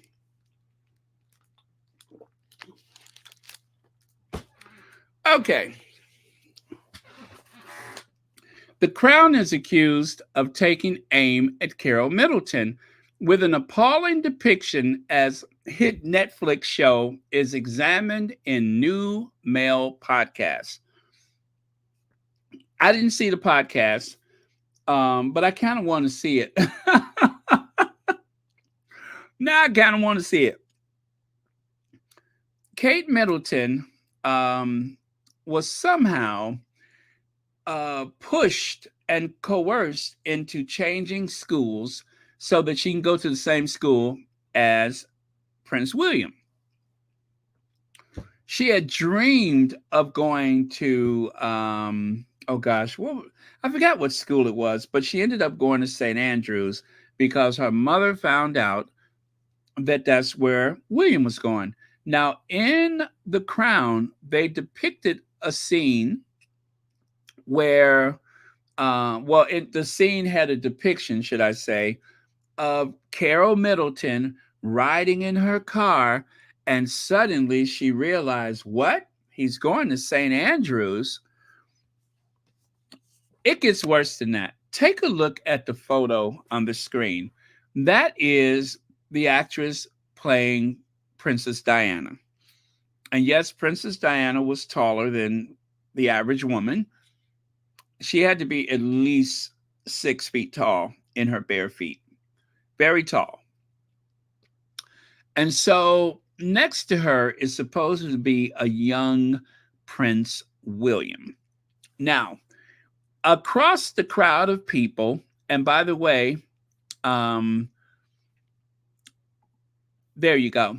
They found another actress to play Kate, even younger than the actress that you saw in most of the show. So that's supposed to be Carol Middleton, and that's supposed to be young Kate. Carol Middleton was like, oh my God, it's Princess Diana. Now, as you know, Kate has said that she never met Diana. But in The Crown, they reimagined everything. And so this storyline was supposed to create a scenario where Kate and William's eyes locked and that there was some kind of spark there. Now, let me ask you something. Knowing William, as dumb as he is, do you think if anything was sparking that he would notice it? Especially considering how full of himself he is known to be. Do you think he actually would have taken notice to someone feeling a spark for him? And likewise, this person who don't have the sense God gave a lemon, could you imagine her noticing that somebody was interested? Well, not unless they work for one of those big companies on that yacht that she worked on that summer. Of course she wouldn't have noticed. That would have just gone over her head. There was nothing in this world that would make somebody that young believe that they had something going with William at that age in a crowd full of people.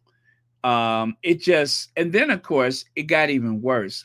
They actually showed young Kate clipping images of William out of a magazine. With this hunger for this teenage William that everybody was supposed to be so fascinated with. That was how they depicted the situation in The Crown. That was the storyline. Now I know he has a hankering for pulled pork sandwiches now, but maybe then he was fond of chicken legs.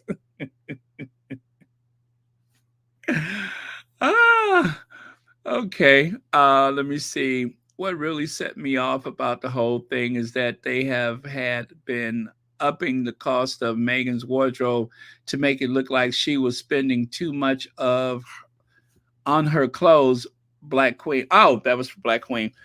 Yeah, they had people believing that Charles was buying her clothes. Yeah, they wanted people to believe that Meghan was being dressed by the royal family. Let me see. Let me see. We were discuss. Oh, okay, we were discussing a trip to Italy on. Oh, okay. She noticed that a reporter announced this so-called trip before Will and Kate. So this is really a trip on theirs. Well, from what I hear, they have to work out the details. That is still in negotiation. It's supposed to be a very short trip. It don't take long to go take a photo. I'm guessing they're gonna go. I mean, they got to go someplace. The whole thing is they got to go somewhere because it seems odd that Will and Kate is not on the road right now. They have a new king, and Charles is too old to do all these trips himself. The Prince of Wales should be representing the crown all over the place. William should, at this point, the first year of Charles's reign, William should be away from home more often than he's at home. He really should be out there reinforcing the ties to the Commonwealth and, promoting all things UK. And so far, he's only gone to two things that had to do with the Earth flop, and of course, yeah, that was it. That was it. They haven't. And that trip to that was one of the two things. He haven't done anything. They haven't gone anywhere. They've gone to a couple of like sports associated things, but that's it. So they should really be out there on the road. This looks very strange. It's not value for money for the British public, that's for sure, because they're not doing anything. Will and Kate are supposed to be on the road. I don't care that they have young children. They're supposed to be on the road promoting the crown, and they're not. They're using those kids as an excuse. Yep, that's a bunch of nonsense. They are one or both of them are supposed to be on the road. I mean, I'm not even a Brit, but I know better. Okay, so take a look here. Well, what's interesting is that they found an actress that seemed they found an actress that what am I trying to say here? They found an actress that seemed special enough to play Kate, that, a little not all together there, a bit naive. Someone whose elevator doesn't make it to the top floor. Someone who doesn't seem to have both oars in the water. Someone who is like a warped puck on the hockey game of life. Someone who is like it's as though somebody blew out the pilot light, right? Someone who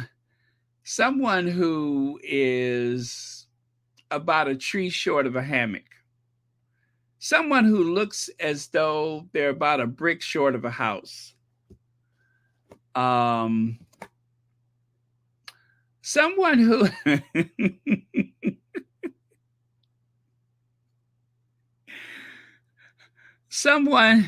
they found someone. That's what I'm trying to say, is they just found someone who had that look about themselves, like they're not all together there. Lights on, but nobody's home. That's what they found. And equally with William, they found and by the way, this guy, he did a great job acting. He's a good actor. I will say he's a very good actor. He definitely was able to bring dimension to a character that is quite volatile in anybody's book. He was able to pull it off. But yeah, and they even have arranged his hair so that it looks like it's already starting to thin out. Did you see that? They even got that down. So he did a good job. He earned his money. But yeah, they found someone who seemed just a tad goofy enough to play Kate. and a tad edgy enough to play William, like someone who is in a deep panic over over pulled pork sandwiches, right? He seems like someone who's very nervous about the pulled pork sandwich. So yeah, they've done their work. Whoever did the casting for them, they were able to do a good thing with this. Let me see. Don't have the sense God gave. Yeah, that's true. She doesn't have the sense God gave a lemon. Let me see. Don't forget they were snubbed at that wedding. Yes, when they went to what was it? Oh God, I forgot. Was it Saudi Arabia, Jordan? Yeah, wherever it was, they put them behind some people. They weren't able to sit up front, and it seemed like they were being ignored. That's probably why the British royals don't like to go to a lot of things because they tend to. Well, William and Kate, they kind of ignored them. Matter of fact, I have that. I have that. Let me see. Do I have it? Oh yeah, right here.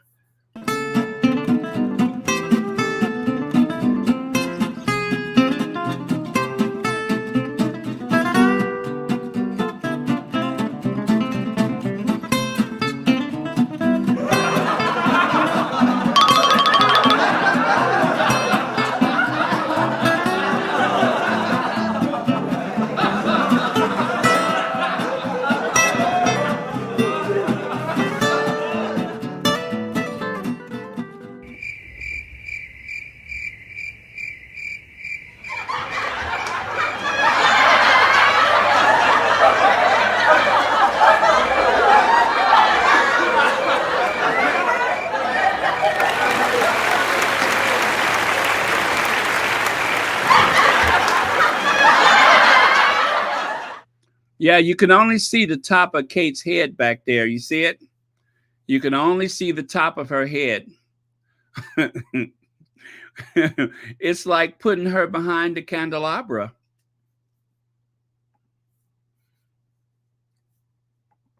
Let's see. Carmen says, I'm surprised that they would go to Italy, especially after the way, oh, yes, after the way England acted after they lost the Euro 2020 to Italy. Didn't William refuse to shake hands with the Italian president after the game? Yes, that is true. William refused to shake his hand. He was expecting the Italian president to come to him even though his team lost. And William was about 10 feet away from him. And he looked in the direction of the Italian president, but he refused to, he lacked enough graciousness to shake his hand. Okay. And then there's Carol Middleton. Now, the last time we saw Carol Middleton, she looked like a really bad Madame Tussauds waxwork. Carol Middleton seemed to be holding something in, not sure, but she didn't seem her usual perky self. She seemed rather flat and stuffed and mounted like some type of taxidermy nightmare, like some kind of waxwork or something like that. And her husband, I don't think I've ever heard the sound of his voice before, but he's like a silent partner. But between the two of them, they seem like some type of inanimate objects that just happen to be placed in the background for atmosphere. Not a whole lot of dimension to them. They seem lost, like they lost the whole company, like they're broke. Yes, they seem like a couple that lost everything, like they're in debt up to £5 million, and people are posting laminated things all over Buckleberry. That's what they look like. And of course, this is the actress who played um, Carol Middleton, and that's Carol Middleton on the left. Um, the one with the stiff upper lip, that's Carol Middleton. But yeah, so they found. I think she looks like Carol. I think that she could. They could have done more to bring out the Carol Middleton in her. But yeah, she's kind of giving you Carol Middleton. I could see that. Very similar physical type. And of course, like mother, like daughter, Carol Middleton is not the most gracious person to exit a vehicle. And also, as you know, she actually, I think she probably still, but anyway, she used to dress like she worked in one of them houses. She loves to dress like she worked in one of them houses. She loves to show legs and just about everything else. It's hard to believe that that's somebody's grandmother, but that's somebody's grandmother. That's the grandmother of the future King of England. Yeah, that the future Queen of England, that is her mom. And she's also the grandmother to a future King of England. Yeah, she is.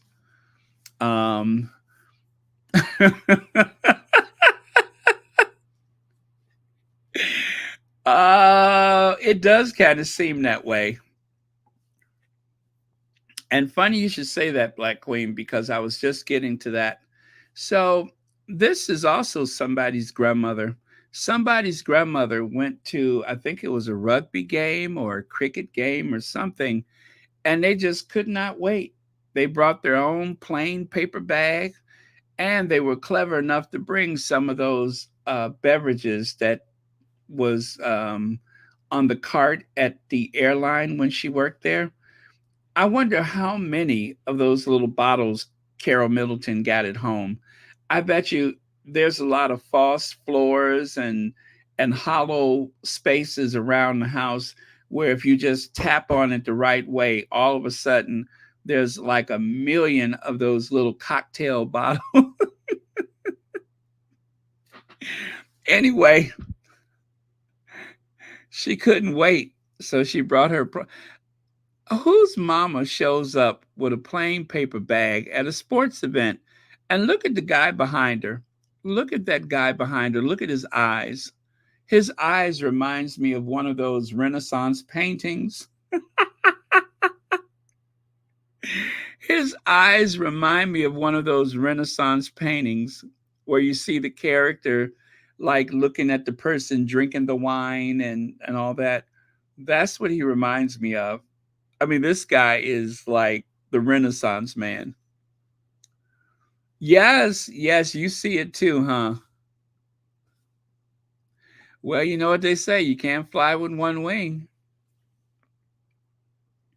Give me a pig foot and a bottle of beer. Blame me, baby, 'cause I don't care. Sometimes I feel like I just want to clown. So give the piano player a drink because he's bringing me down. Yeah. But she handling her business though. She's handling her business. And then there's that moment of regret. Isn't that what Beverly Leslie said on Will and Grace? Why, Karen Walker, I thought I smelled gin and regret. Well, Carol Walker, I thought I smelled gin and regret. Well, there you go, gin and regret, or whatever else she was drinking. But that is the grandmother of the future King of England, and that is the mother of a future Queen of England. That social climber somehow not only managed to get her daughter married into the family, but she shows up on several states' occasions every year, paper bag in hand. And there you see Kate Middleton's cousin, Joanne Collin, blast Carol Middleton for being a social climber and fame person. Yes, her own cousin said that she's a social climber. As a matter of fact, the Royals would really like to like us to believe that they are a tranquil bunch, but the truth of the matter is that behind the scenes, there is enough drama to fill an unscripted reality show.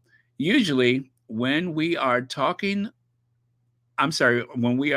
this kind of tone, we end up discussing Camilla Parker Bowles' boozy hijinks, but not this time. So the tabloid media has been on to that family for a while. And I mean to tell you, they the royals and the tabloids, they did not care for that Middleton family, but they just could not find anybody else to marry William. Nobody else wanted William. William was damaged goods and nobody else wanted him. So Waity Katie just had to wait. And Carol Middleton knew it. She knew it. I give Carol credit enough for this. She knew that William was vulnerable and easy pickings. So Carol and Mike's place in the royal family, how the Middletons have become a core part of the royal family for the Prince and Princess of Wales after attending both the Queen's state funeral and committal service. Carol and Mike Middleton attended the Queen's state funeral on Monday. The Princess of Wales' parents play a key role in their daughter's life. The couple now live much closer to Kate's parents, who are from Berkshire. Since Kate Middleton married into the royal family in 2011 and became a member of the firm, she has remained incredibly close to her parents, Carol, 67, and Mike, 73. Wow, Mike looks good, doesn't he? The parents of three who lived in Berkshire attend the Queen's state funeral at Westminster Abbey and committal service at St. George Chapel in Windsor on Monday to pay their respects to Her late Majesty. Over the years, the Middletons have been invited to family events, including the christening of their three grandchildren, George, Charlotte, and Louis. So yeah, she's in there. She's in there. They have definitely become a part of it all. So Carol Middleton, she's the new Kris Jenner. Uh, oh, I'm sorry.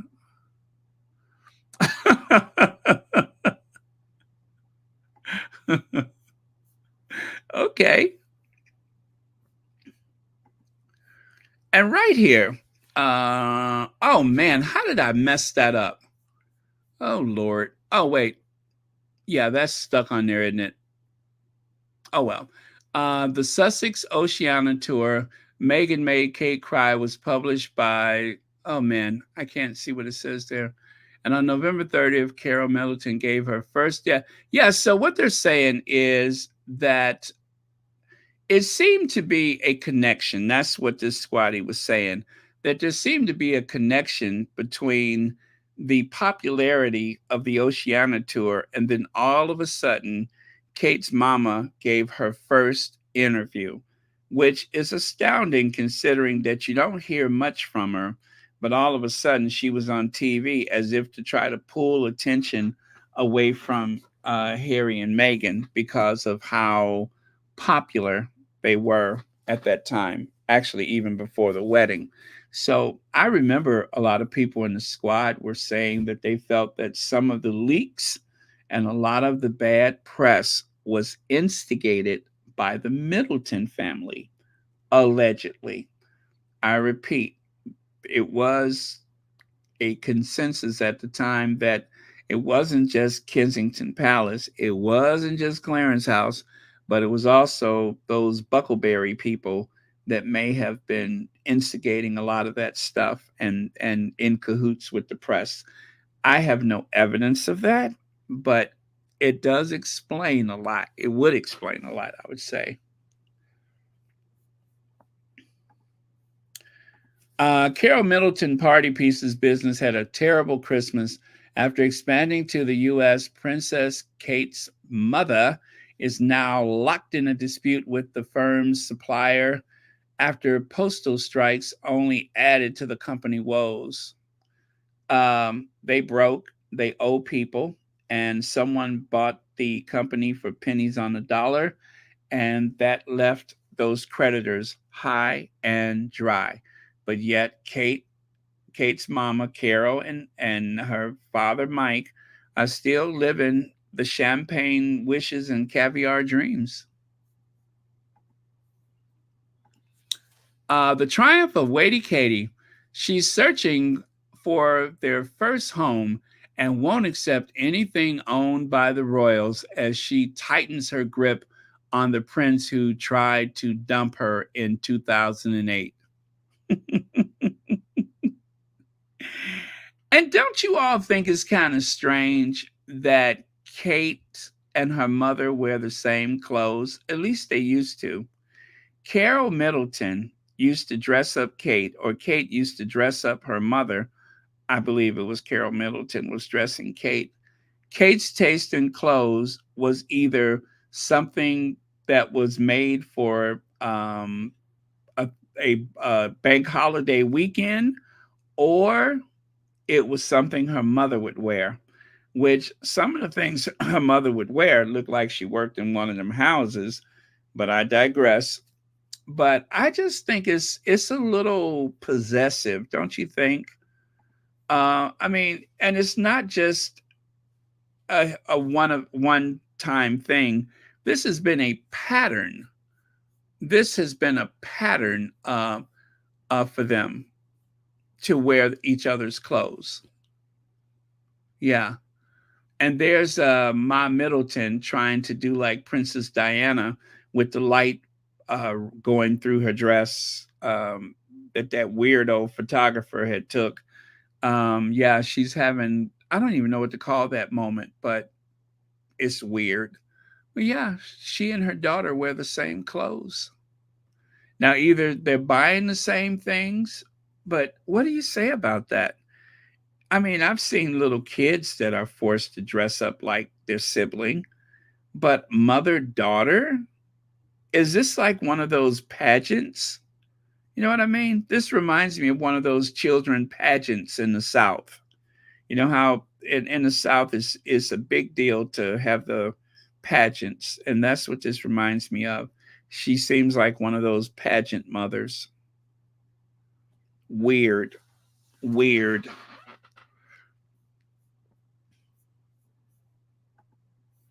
So there you have it.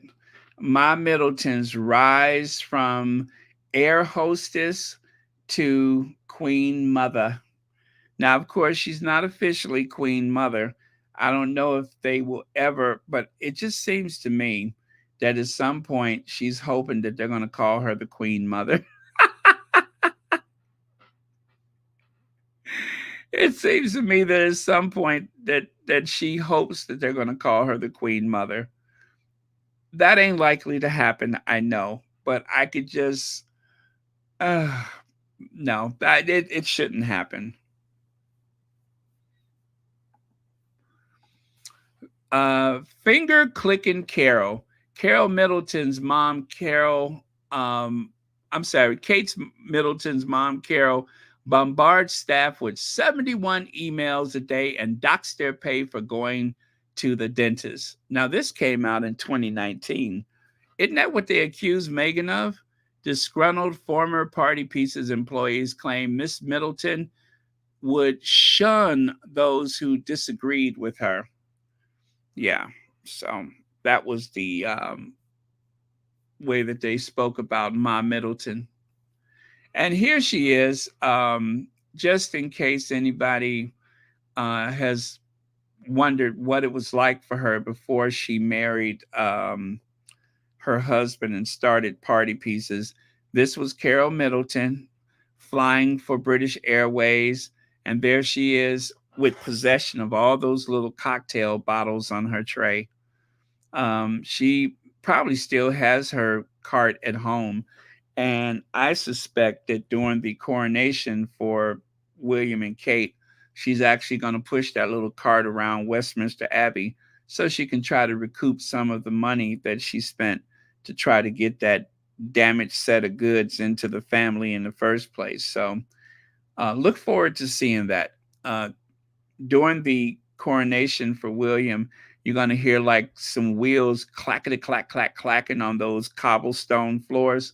That's going to be Carol Middleton pushing her little beverage cart around, selling drinks to members of the public at the coronation. So, should be interesting.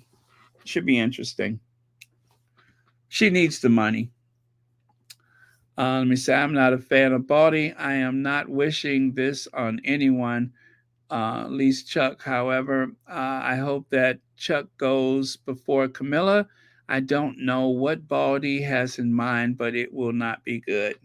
Yeah, William is subject to suggestion. That's for sure.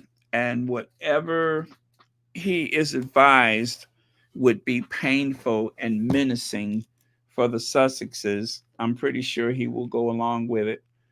He doesn't have enough sense to come up with a plan of his own, but he will definitely listen to people. And even though it will, be something terrible, I'm pretty sure he'll say, "Oh yeah, let's do it." I mean, the whole thing, like with the airline thing, when they flew on that airplane that was empty, that wasn't William's idea. But if he thought it would hurt Harry, he signed on to it. A lot of these things are not necessarily his idea, but he signs on to it because he's not clever enough to do stuff himself. But he will sign on to it. He will agree to it. So that's what makes it even more dangerous, is that it's not even stuff that he's thought of himself. It's his courtiers that seem to make the call, and he just signs on to it. So Prince William is incredibly close to wife Kate's parents, and that's scary too. In some ways, it's like he's a puppet on a string, not just to those people, but also to Murdoch and quite a few other people.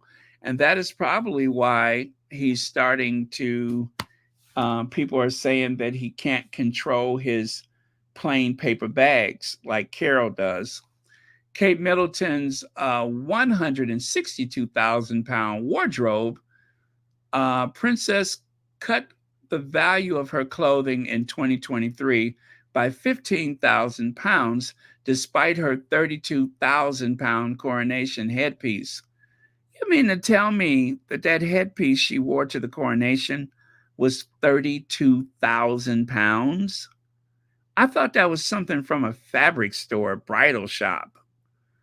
Kate, who's known for her love of British high street brands, often rewore outfits. Princess of Wales is elegant in Queen Mother's. Okay, skip that. So right here, charity worker, UK publicly funded princess wore more than 159,000 pounds worth of new clothes in 2023. And she's supposed to be a charity person, including a coronation headpiece that costs 32,000 pounds. And she claims to care about the poor, says one of the squatties. UK poverty, 5 million people driven into clothing deprivation. This one charity says there are 5 million people who don't have enough clothing. And yet the Daily Mail, among other papers, decided to mention that Kate has spent 159,000 pounds on her wardrobe. Wow. And right there, as they say, there's two Britons. There's the haves and the have-mores, and then there's people who don't have enough. Britain isn't eating. Food banks. Thousands are going hungry because of benefits changes. Yeah. And yet Kate is flaunting her fashions. And what about this? You see that outfit on the left side there? Kate wore a $315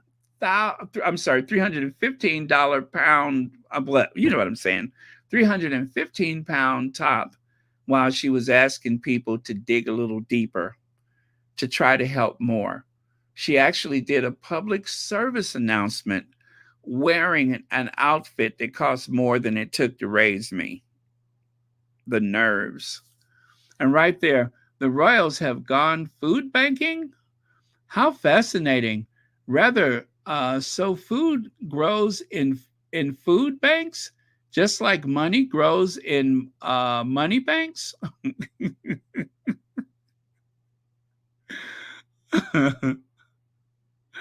I wonder if that's supposed to be Kate Middleton, that little character there. No, that's no. Can you taste the smell by smelling it? Or can you taste the taste by smelling it? Let me see here. Lex says, how is that damn headpiece 32,000 pounds? That's what I said. I thought it was from a fabric store. I thought that was like some type of, because it was not a tiara. Camilla made sure that no one at the coronation wore a crown or a tiara except for her and Charles. No tiaras allowed. So Kate went and found the most expensive non-jeweled headdress that she could find. I had no idea that thing cost that much. I thought it was like some kind of applique that you would wear on a wedding dress. I thought she had just pinned it in her hair. I cannot believe that thing cost 32,000 pounds. Let's go back and look at that again. That was 32,000 pounds. It is not diamond. It's not platinum. It is, I think it's like, I don't know what it is, but that should not be 32,000 pounds. So you know what? She did go to a fabric store. Miss S says that headpiece looks like something I saw as I passed a fabric store. You know what? She did get that from the fabric store. And you know what happened to the rest of the money? I'm going to allege that this is what happened to the rest of the money. The rest of that money went to Buckleberry. William paid 32,000 pounds, or somebody paid 32,000 pounds for a piece of bridal applique. The rest of that money, I'm going to allege, is in Buckleberry. That's where the rest of it is, with that missing necklace.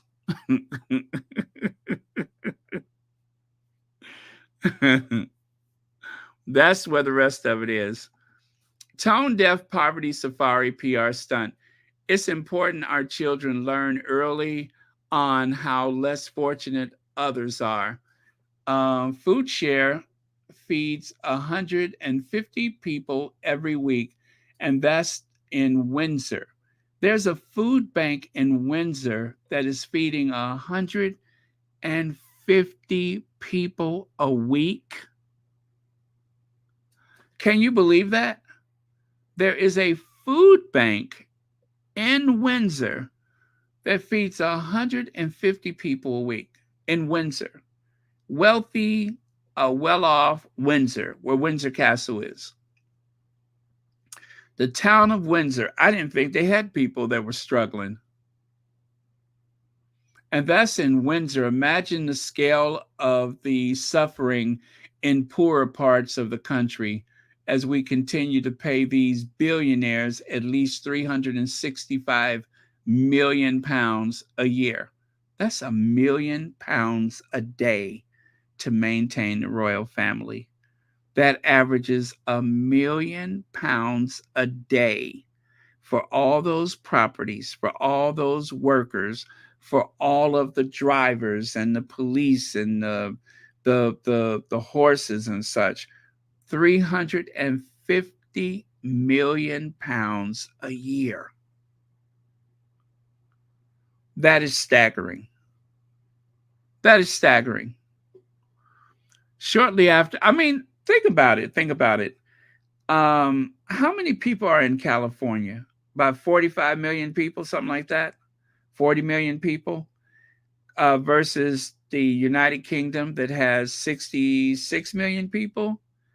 Do you think that the governor of California cost the people of California 365 million pounds a year? The economy of California is probably bigger than that of the United Kingdom now.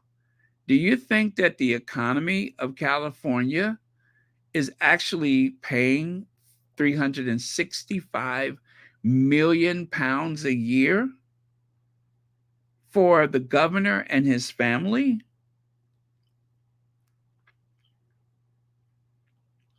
That's staggering. That is staggering. All of that so that Charles can go to a coronation and look like something stinks. Charles had that something stink look on his face at the coronation. Camilla looked like she was about to slide out of that chair. I swear I thought Camilla was about to slide right out that chair. By the time they put that crown on her head, it seems like she was pushing and thrusting back into the chair so that she didn't slip out and fall on that wrinkled behind of hers. I felt nervous looking at her. I really felt anxious because I thought, oh Lord, this thing about to fly out that chair. That ugly gown is going to be all up over her head and everything. I thought she was just going to slide on out. I could not believe how uncomfortable she looked. Shortly after the Not My Prince and Princess of Wales visit, uh, a volunteer said that Kate in particular wanted to know about the stigma that people feel about having to use a food bank. And she was delighted that the school of the school her children attended at a cost to the taxpayers of £53,000 a year had enjoyed a poverty safari of their own to gawk at people less fortunate than themselves. This latest PR fail comes as the royals are desperate for a good press following the publication of Harry's book, which told us what we already knew about their pointless, overindulged existence. Palace sources says the royal couple will pretend to look more at the problem people face every day so they can continue to take our money and do nothing. Oof, I love it. Tell us what you really think. Poverty Safari. That is the word of 2023. Poverty Safari. Scottish writer Billy Kate tweeted, "What this no gie ye the dry book?" Right? Another Twitter user said, "How do they not realize how offensive and insensitive this is? Multimillionaires funded by the public visiting a food bank is obscene." One person added, "Such a shock and surprise. A effing camera crew were there. This country is so broken. The future king exploiting the poverty of peasants for a photo op." Princess Kate and William arrived empty-handed to visit a Windsor food bank. I remember that one. I remember that. Yeah, and people accept this, and they're still doing it. And that is why they said that thing about Uvalde, because every time this happens, and they keep doing it, but every time this happens, there's pushback. If you show up without cameras, there wouldn't be such a stink. But they wouldn't dare show up without the cameras because they want to prove that they're doing something. They can't do anything without the cameras. They just won't.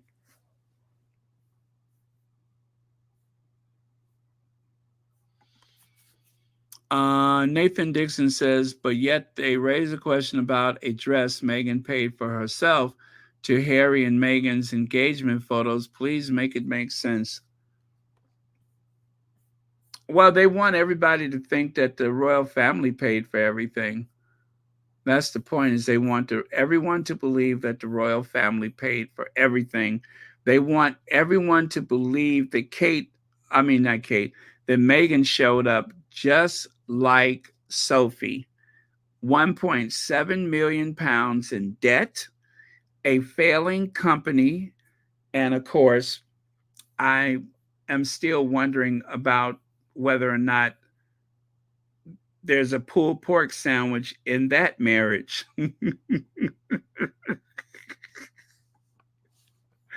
I'm still wondering whether there's a pulled pork sandwich in that marriage. Morning, Baron, Mod Squad, and all squad family around the world.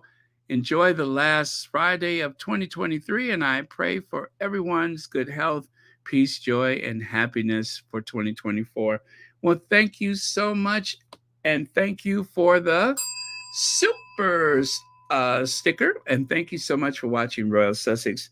And thanks for reminding me tomorrow is Friday. I can't believe it. Where's the time going? It's already Friday for you, right? It'll be Friday for me in 30 minutes. Wow. Why do I think it's still Wednesday? I don't know.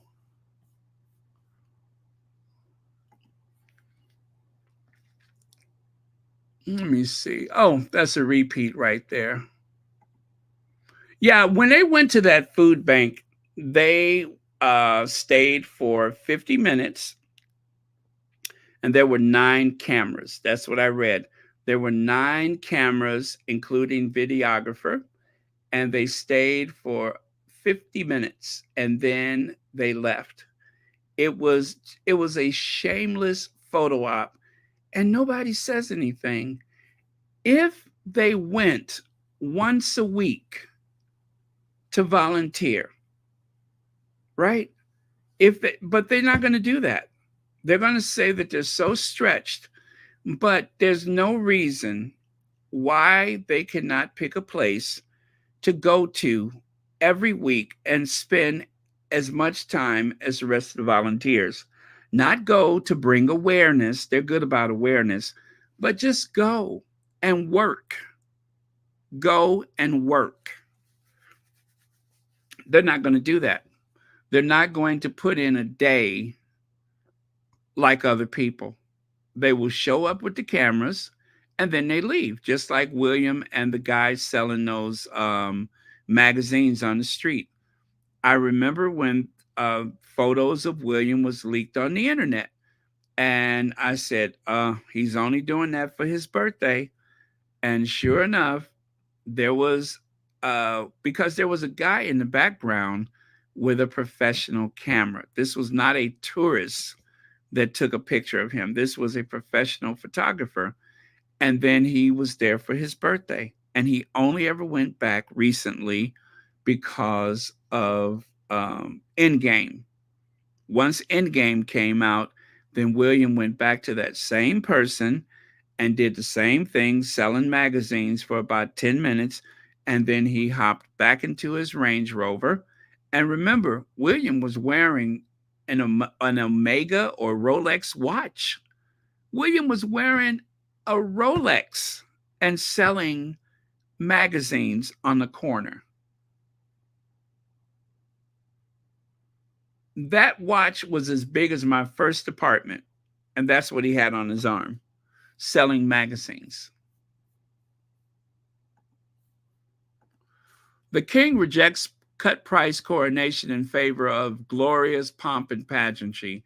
Monarch wants to use ceremony to showcase UK's public internationally, despite being deeply conscious of the cost of living. I almost can't say that without laughing. Despite of being deeply conscious, how is he deeply conscious of the cost of living? How does that affect him? How does a change in the cost of living affect a billionaire? This man has been a billionaire for quite some time. How is he affected by the cost of living? That sounds redundant. Spiraling costs and crumbling public services leave millions of Britons struggling to live. NBC News spent a week in the seaside town of Morecambe. Is it Morecambe? speaking with dozens of people about the real cost of living, this story of Western poverty. And they are getting away with this. You know that? The royal family is getting away with this because the tabloid media, the British media that is supposed to protect the people, is supposed to inform the people, are saying nothing about this. Nothing at all. And they're getting away with it. And those people are drowning in poverty, and nobody in the press will even cover the story, let alone speak up for them. The only thing that they will do is bring awareness for the British royal family, and then they say nothing else about it. It's back to the boat people and Harry and Meghan. Now, take a look at this. 12 million pounds bill, humiliated Duke's mother help pays. Yeah, so that was 12 million pounds of public money to pay for something that he didn't do with somebody that he never met. Universal credit cut will plunge 840,000 people into poverty, including almost 300,000 children. But yet they got 12 million pounds to pay out for Andrew, the sick old man. People are desperate. Kent Food Bank and families hit hard by inflation. But they got 12 million pounds to pay out to somebody he never met for something he didn't do. We're terrified. That's what it says there. We're terrified at what we're seeing. Food banks tell us of soaring demand. But they got 12 million. I'm not going to say it again.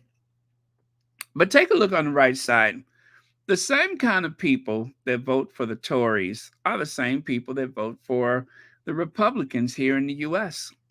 Mississippi has had Republican senators for 30 years and Republican governors for 14 years. Yet Mississippi has the highest poverty rate, the highest infant mortality rate, the fifth highest unemployment rate, the third highest incarceration rate, and the fifth highest uninsured rate. Do you guys see a pattern? Do you see a pattern where you have a very conservative government that depends on the fear and anxiety of a certain sector of society that's afraid that things are getting too brown, that there's too many others here, that they're trying to replace us, right? Same flavor.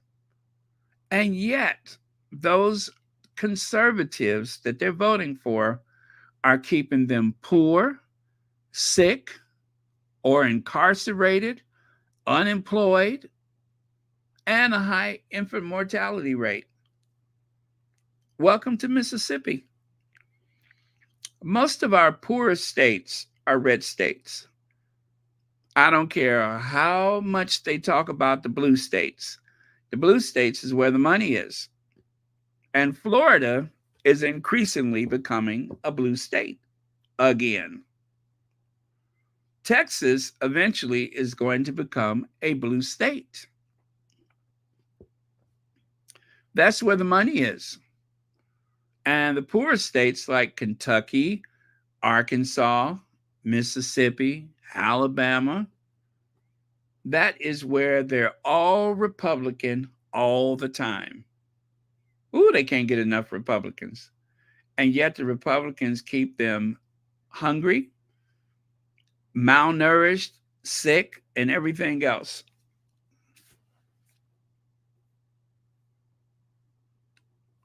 Yeah, exactly. Church Nellie said it best. The red states live off the blue states. The red states depend on the surplus from the blue states. If it wasn't for California, if it wasn't for New York, if it wasn't for some of the states in the Midwest, right?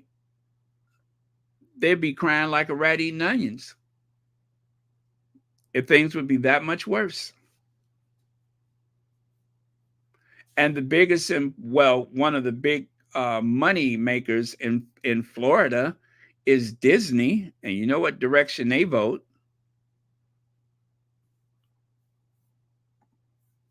Thank you, Church Nelly.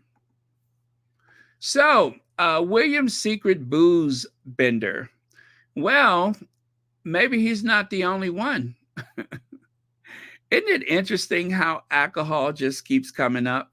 Now, to be fair, I don't know that anybody in that family, including that Carol Middleton, I don't have any information. I am not saying that anybody is a drunkard, but I did see a paper bag and a cocktail bottle. And in Kate's case, look at Kate. I don't know why I didn't see this photo before, but Kate reminds me of that movie. Wasn't it called Sideways? Why does she remind me of that movie Sideways?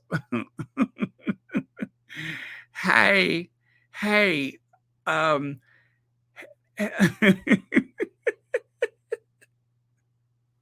can you taste the taste by smelling it? Hi, can you taste the taste by smelling it? How interesting. And of course, they say William is the one that may have a problem. That is what the Globe says. And just so you know, the Globe is an American publication and is right on par with the Inquirer and the Star. None of those papers are considered real news here in the US. We don't look to them for information. They're a novelty here. I'm just saying, they're a novelty. We don't look to them for Pulitzer Prize winning stories.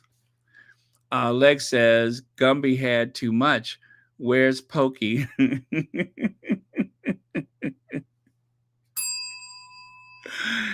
that an ugly suit? That suit is a horror. And I cannot understand how she got out the house dressed like that. That suit does not fit. It does not fit. She's so busy trying to be corporate Barbie, right? She's so business trying to be business Barbie that her clothes doesn't even fit. I'm trying to see, the reason why I'm showing you this suit is because I am desperate to know where did how much was it? $159,000? Where did all that money go? Carol Middleton? Where did the money go? How could she have spent that much money on clothes and walked out the house looking like that? She has the wiggiest wig and the ugliest suit. She looks a hot mess. She looks a mess. Look at that. How did she leave the house like that? I ask, I'm just curious. I'm asking for a friend. How did she leave the house like that? That looks like something from a thrift store. That looks like a thrift store find. It's not fitted at all. It needs to be tailored. That looks a mess. Exactly, Nathan Dixon. Where did the money go? Buckleberry. That's where. Buckleberry. Now, every so often, the derangers will try it. You'll go through the Twitter and you come across a picture of Kate and you're just like, oh, wait a minute. It's airbrushed. It's photoshopped. That's not Kate. It's too perfect. And also, didn't we just discuss this hat that Kate is wearing? That hat is Meghan's hat. Now, I'm going to show you the hat up close. You can see, looking at the hat closely, that even though it's supposed to be a new hat, it is weathered, it is worn, it's got indentations. It seems much older than what it really is. that hat has been through it. That hat has been overserved and neglected and yelled at. That hat can taste the taste by smelling it. That hat has really been through it. And as you can see, is virtually identical to the hat that Meghan wore the last time she went to church for Christmas. And so once again, the shady mean girl is trying to be a bully. And I don't care what anybody say. This is what a bully does. A bully will try to demonstrate how easily replaced you are, right? That's abuse. When someone tries to convince you that you're not necessary, at least that's what they need to believe that you are feeling. And that's why all of the copycat. The copycat is to make sure that not so much that they're in the other person's shadow, but to show the other person how insignificant they are. That's the whole point of it. And that's why this bothers me so much, is because as far as I'm concerned, this is abusive. With all of that nonsense that she wears at her disposal, she decides, I'm going to go get a blue hat with two feathers, just like Meghan wore the last time she went on this very same occasion. That's sending a message. And this is why I don't feel sorry for her, because she does these things on purpose. This is deliberate. This is bullying from Kensington Palace. This is bullying from Kensington Palace.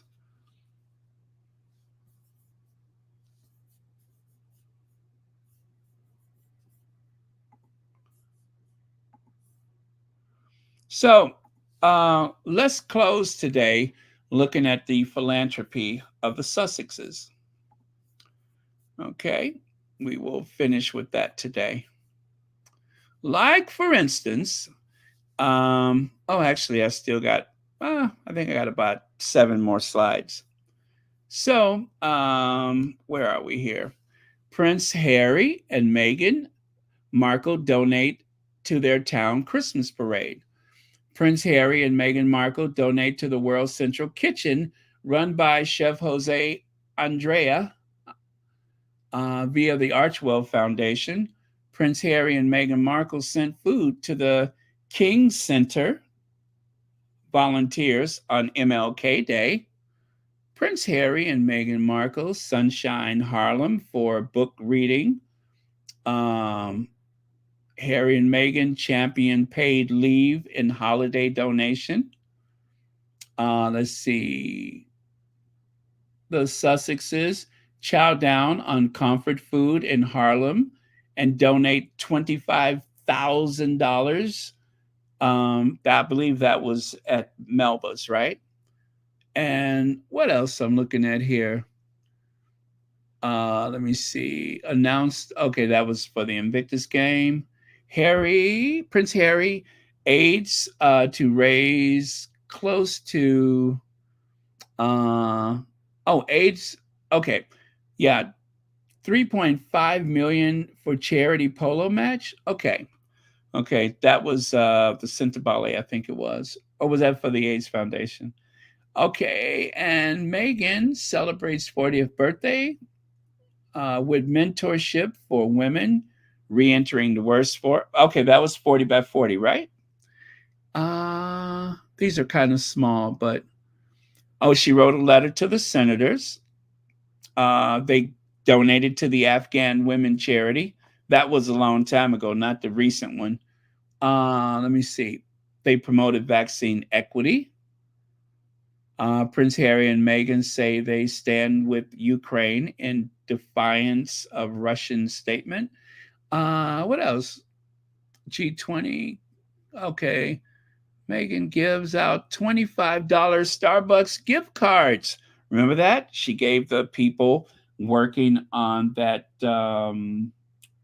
that legislation for women's what was that, for women to stay at home moms or something like that. Anyway, she gave out those Starbucks gift cards. They talked about that for days on the news. Salute to Freedom Gala. That was when they went to the Intrepid. And CamFed will be reaching for the sky, including Harry and Meghan match. We raised $262,819 for inspired by Meghan, inspired by Harry, supporting women to learn and lead. So I think that was that one where Harry and Meghan matched the donation from the Sussex squad, right? I'm trying to remember. Red Lady, Kate looks like she's trying too hard, but has given up because she lost a competition that's all in her head. Yes, the competition is really in her head. It's nothing that Meghan is doing. Thank you so much for the super chat. Okay, thank you very much. Okay.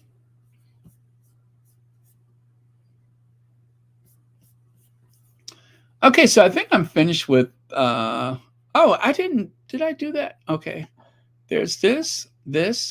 Oh, I was reading from the wrong one. Okay. I'm on a different screen from what you guys are seeing. That's what's going on here. Wait a minute. Why don't I have that screen? Well, anyway, you can see the donations. Global fundraising effort led by Prince Harry and Meghan. 1.9 million for vaccines. World Central Kitchen. I'm just going to go through these quickly. Let me see. Donate to Texas Women's Shelter. Oh, yes, the women's shelter where they had that roof collapse. Or was that the one with the diapers? The LA preschool. Baby to Baby Los Angeles. 130,000 to girls' education across Africa. They've donated a lot. Meghan donates 2,000 copies of her book. $13,000 to UK grassroots organization. Foundation to collaborate with UCLA Center. The Procter & Gamble. That was the diapers. Yeah, they've done a lot. They have been very busy. And of course, let me see. I take that down. The Sussexes donate $130,000 to the African Girls Education Charity for Prince Harry's birthday. So yeah, that was for the girls across Africa. And Meghan donate $14,000 to benefit only joint Muslim Jewish kitchen in the UK. Was that the Hub Kitchen? No, that's something different, I think. Yeah. And that was while they were still over in Narnia, right? I can't remember. And of course, there's Melba's. And of course, that was when Meghan went to Uvalde.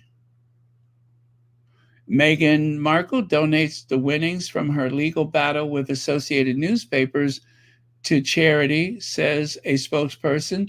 A London judge ruled that the publishers breached Markle's privacy when they published segments of a personal letter she wrote to her father. So yeah, that was another donation. They've donated a lot, you guys. Oh, this is the one I was reading from right here. See the one on the left side? That's what I was looking at, but on a different screen. And let's see, CamFed, okay, and the gift cards. And this one, I just looked at that one. And of course, Duke of Sussex played the Centibale Honda Polo Cup, etc., etc.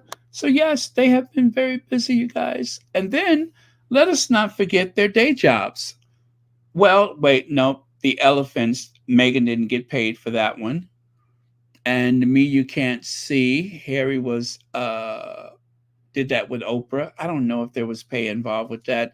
And there they are out there delivering food during the pandemic, the vaccine equity thing. I mean, look at how busy they have been. They left Narnia back in 2020. It's 2023. And all of this stuff has been happening with the Sussexes. The books, they're producing a movie right now. They did the docuseries. They did the Live to Lead presentation. Harry gave a speech at the UN. Meghan's speech at One Young World. Harry at Better Up. All of this stuff has been going on. They have really worked hard. Now, this is the last thing. Take a look there. The Queen Consort, or as Sonny Halston says, the Queen Cohort, took a picture and just had to stand in front of Harry and Meghan's wedding photo. She just had to stand in front of Harry and Meghan's wedding photo, right? Why isn't she standing in front of one of those Blackamoor statues or something? Nope, she had to go stand in front of Harry and Meghan's wedding photo. So this is the photo. You can see Philip, the Queen, Camilla, Charles, Harry, Meghan, Doria, KK, Kate, Willie Leaks, and all those beautiful, adorable children. And to show that Harry has no hard feelings, when he announced the birth of Archie, you can see he was standing right in front of Camilla's house when he did it. As a matter of fact, if you look close enough, you might even see Camilla looking out of one of the windows. So, you know what I'm saying? Harry tries to be fair. So Camilla took a picture in front of their wedding photo, and Harry announced Archie's birth in front of Camilla's house. And then, of course, the Queen was so excited when Camilla stopped the Queen. When the Queen was riding through the Windsor estate, you can see where Camilla is telling the Queen all about the birth of Archie, right? So maybe they are a much closer family than I give them credit for. Because after all, Camilla took a picture in front of the Sussex wedding photo. Harry announced Archie's birth in front of Camilla's house. Camilla is seen here telling the Queen about the good news of baby Archie. So, you know, it's all part of the... Oh, I didn't mean to do that. It's all part of the circle of life. And see, there's Camilla laughing it off and everything. She's just smiling, just happy that everybody's getting along, right? Right. So anyway, you guys, that is it for today. Thank you all very much for being here. Thank you, moderators, as usual, for keeping this a safe space. It's just enough to make you want to whinny, right?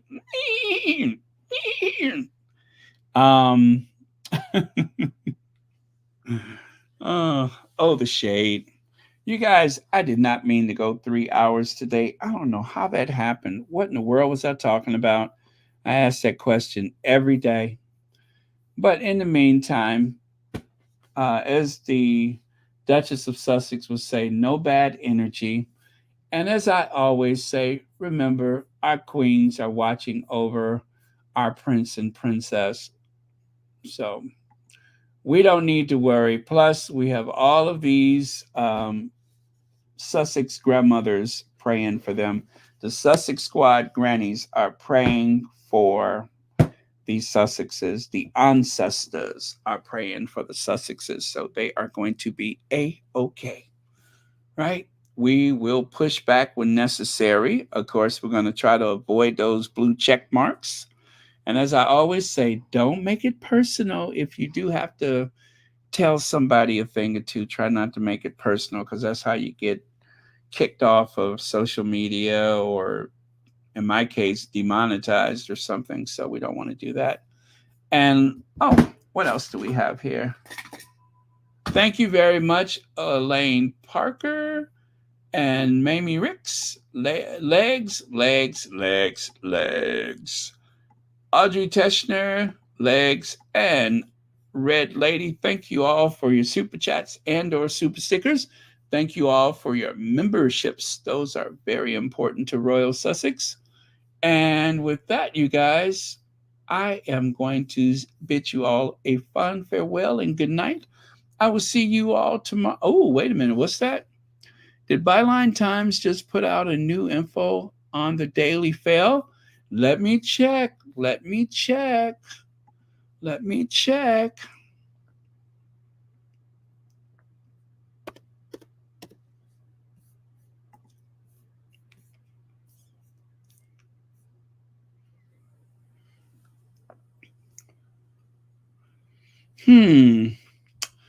I don't see anything. I don't see anything different. Yeah, if I see something, I will definitely talk about it. But I don't see anything new about the Daily Fail. And I'm looking at their Twitter right now. I don't see anything. One could hope, but I don't see anything. If you guys see something, let me know. But I don't see anything. I'm going to do a subscription for Byline. I am going to do a subscription because I want to support them. Oh, you just got a notification? How did I not get one? Maybe I'm not subscribed. I need to subscribe, right? I paid for that one issue, but I don't think I subscribed. At least I don't think so.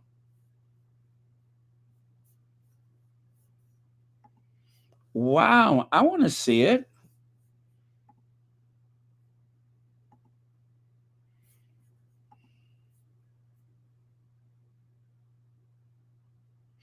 Good night, you guys. I'm done. So if you need to get some sleep or if you need to start your day, just so you know, I am done.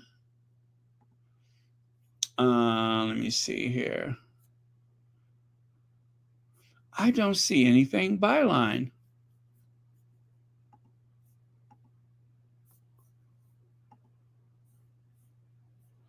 Interesting. Oh, well, let me see.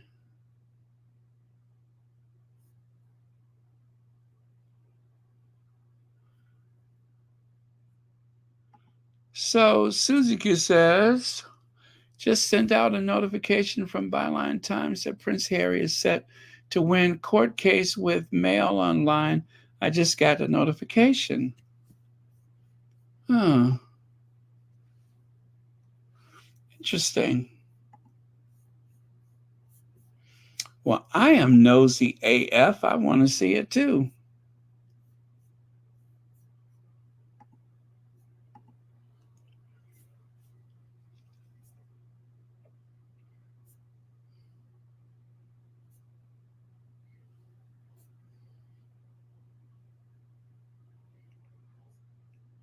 Okay, now I see something with Rebecca Brooks. Let me see what that one is. But that came out on the 8th of December, so that's not it.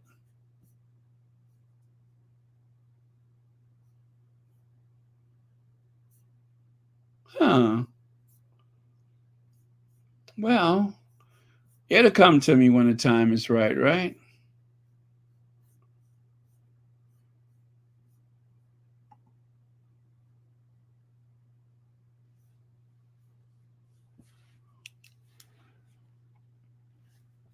Yeah, I'm looking at the dates of what has come out recently, and I don't see anything.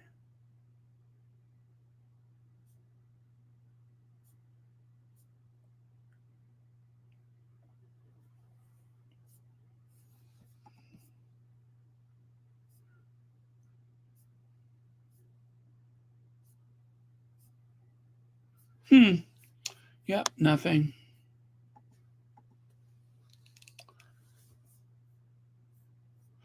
Okay, you guys, good night. Love you guys. I will see you all tomorrow.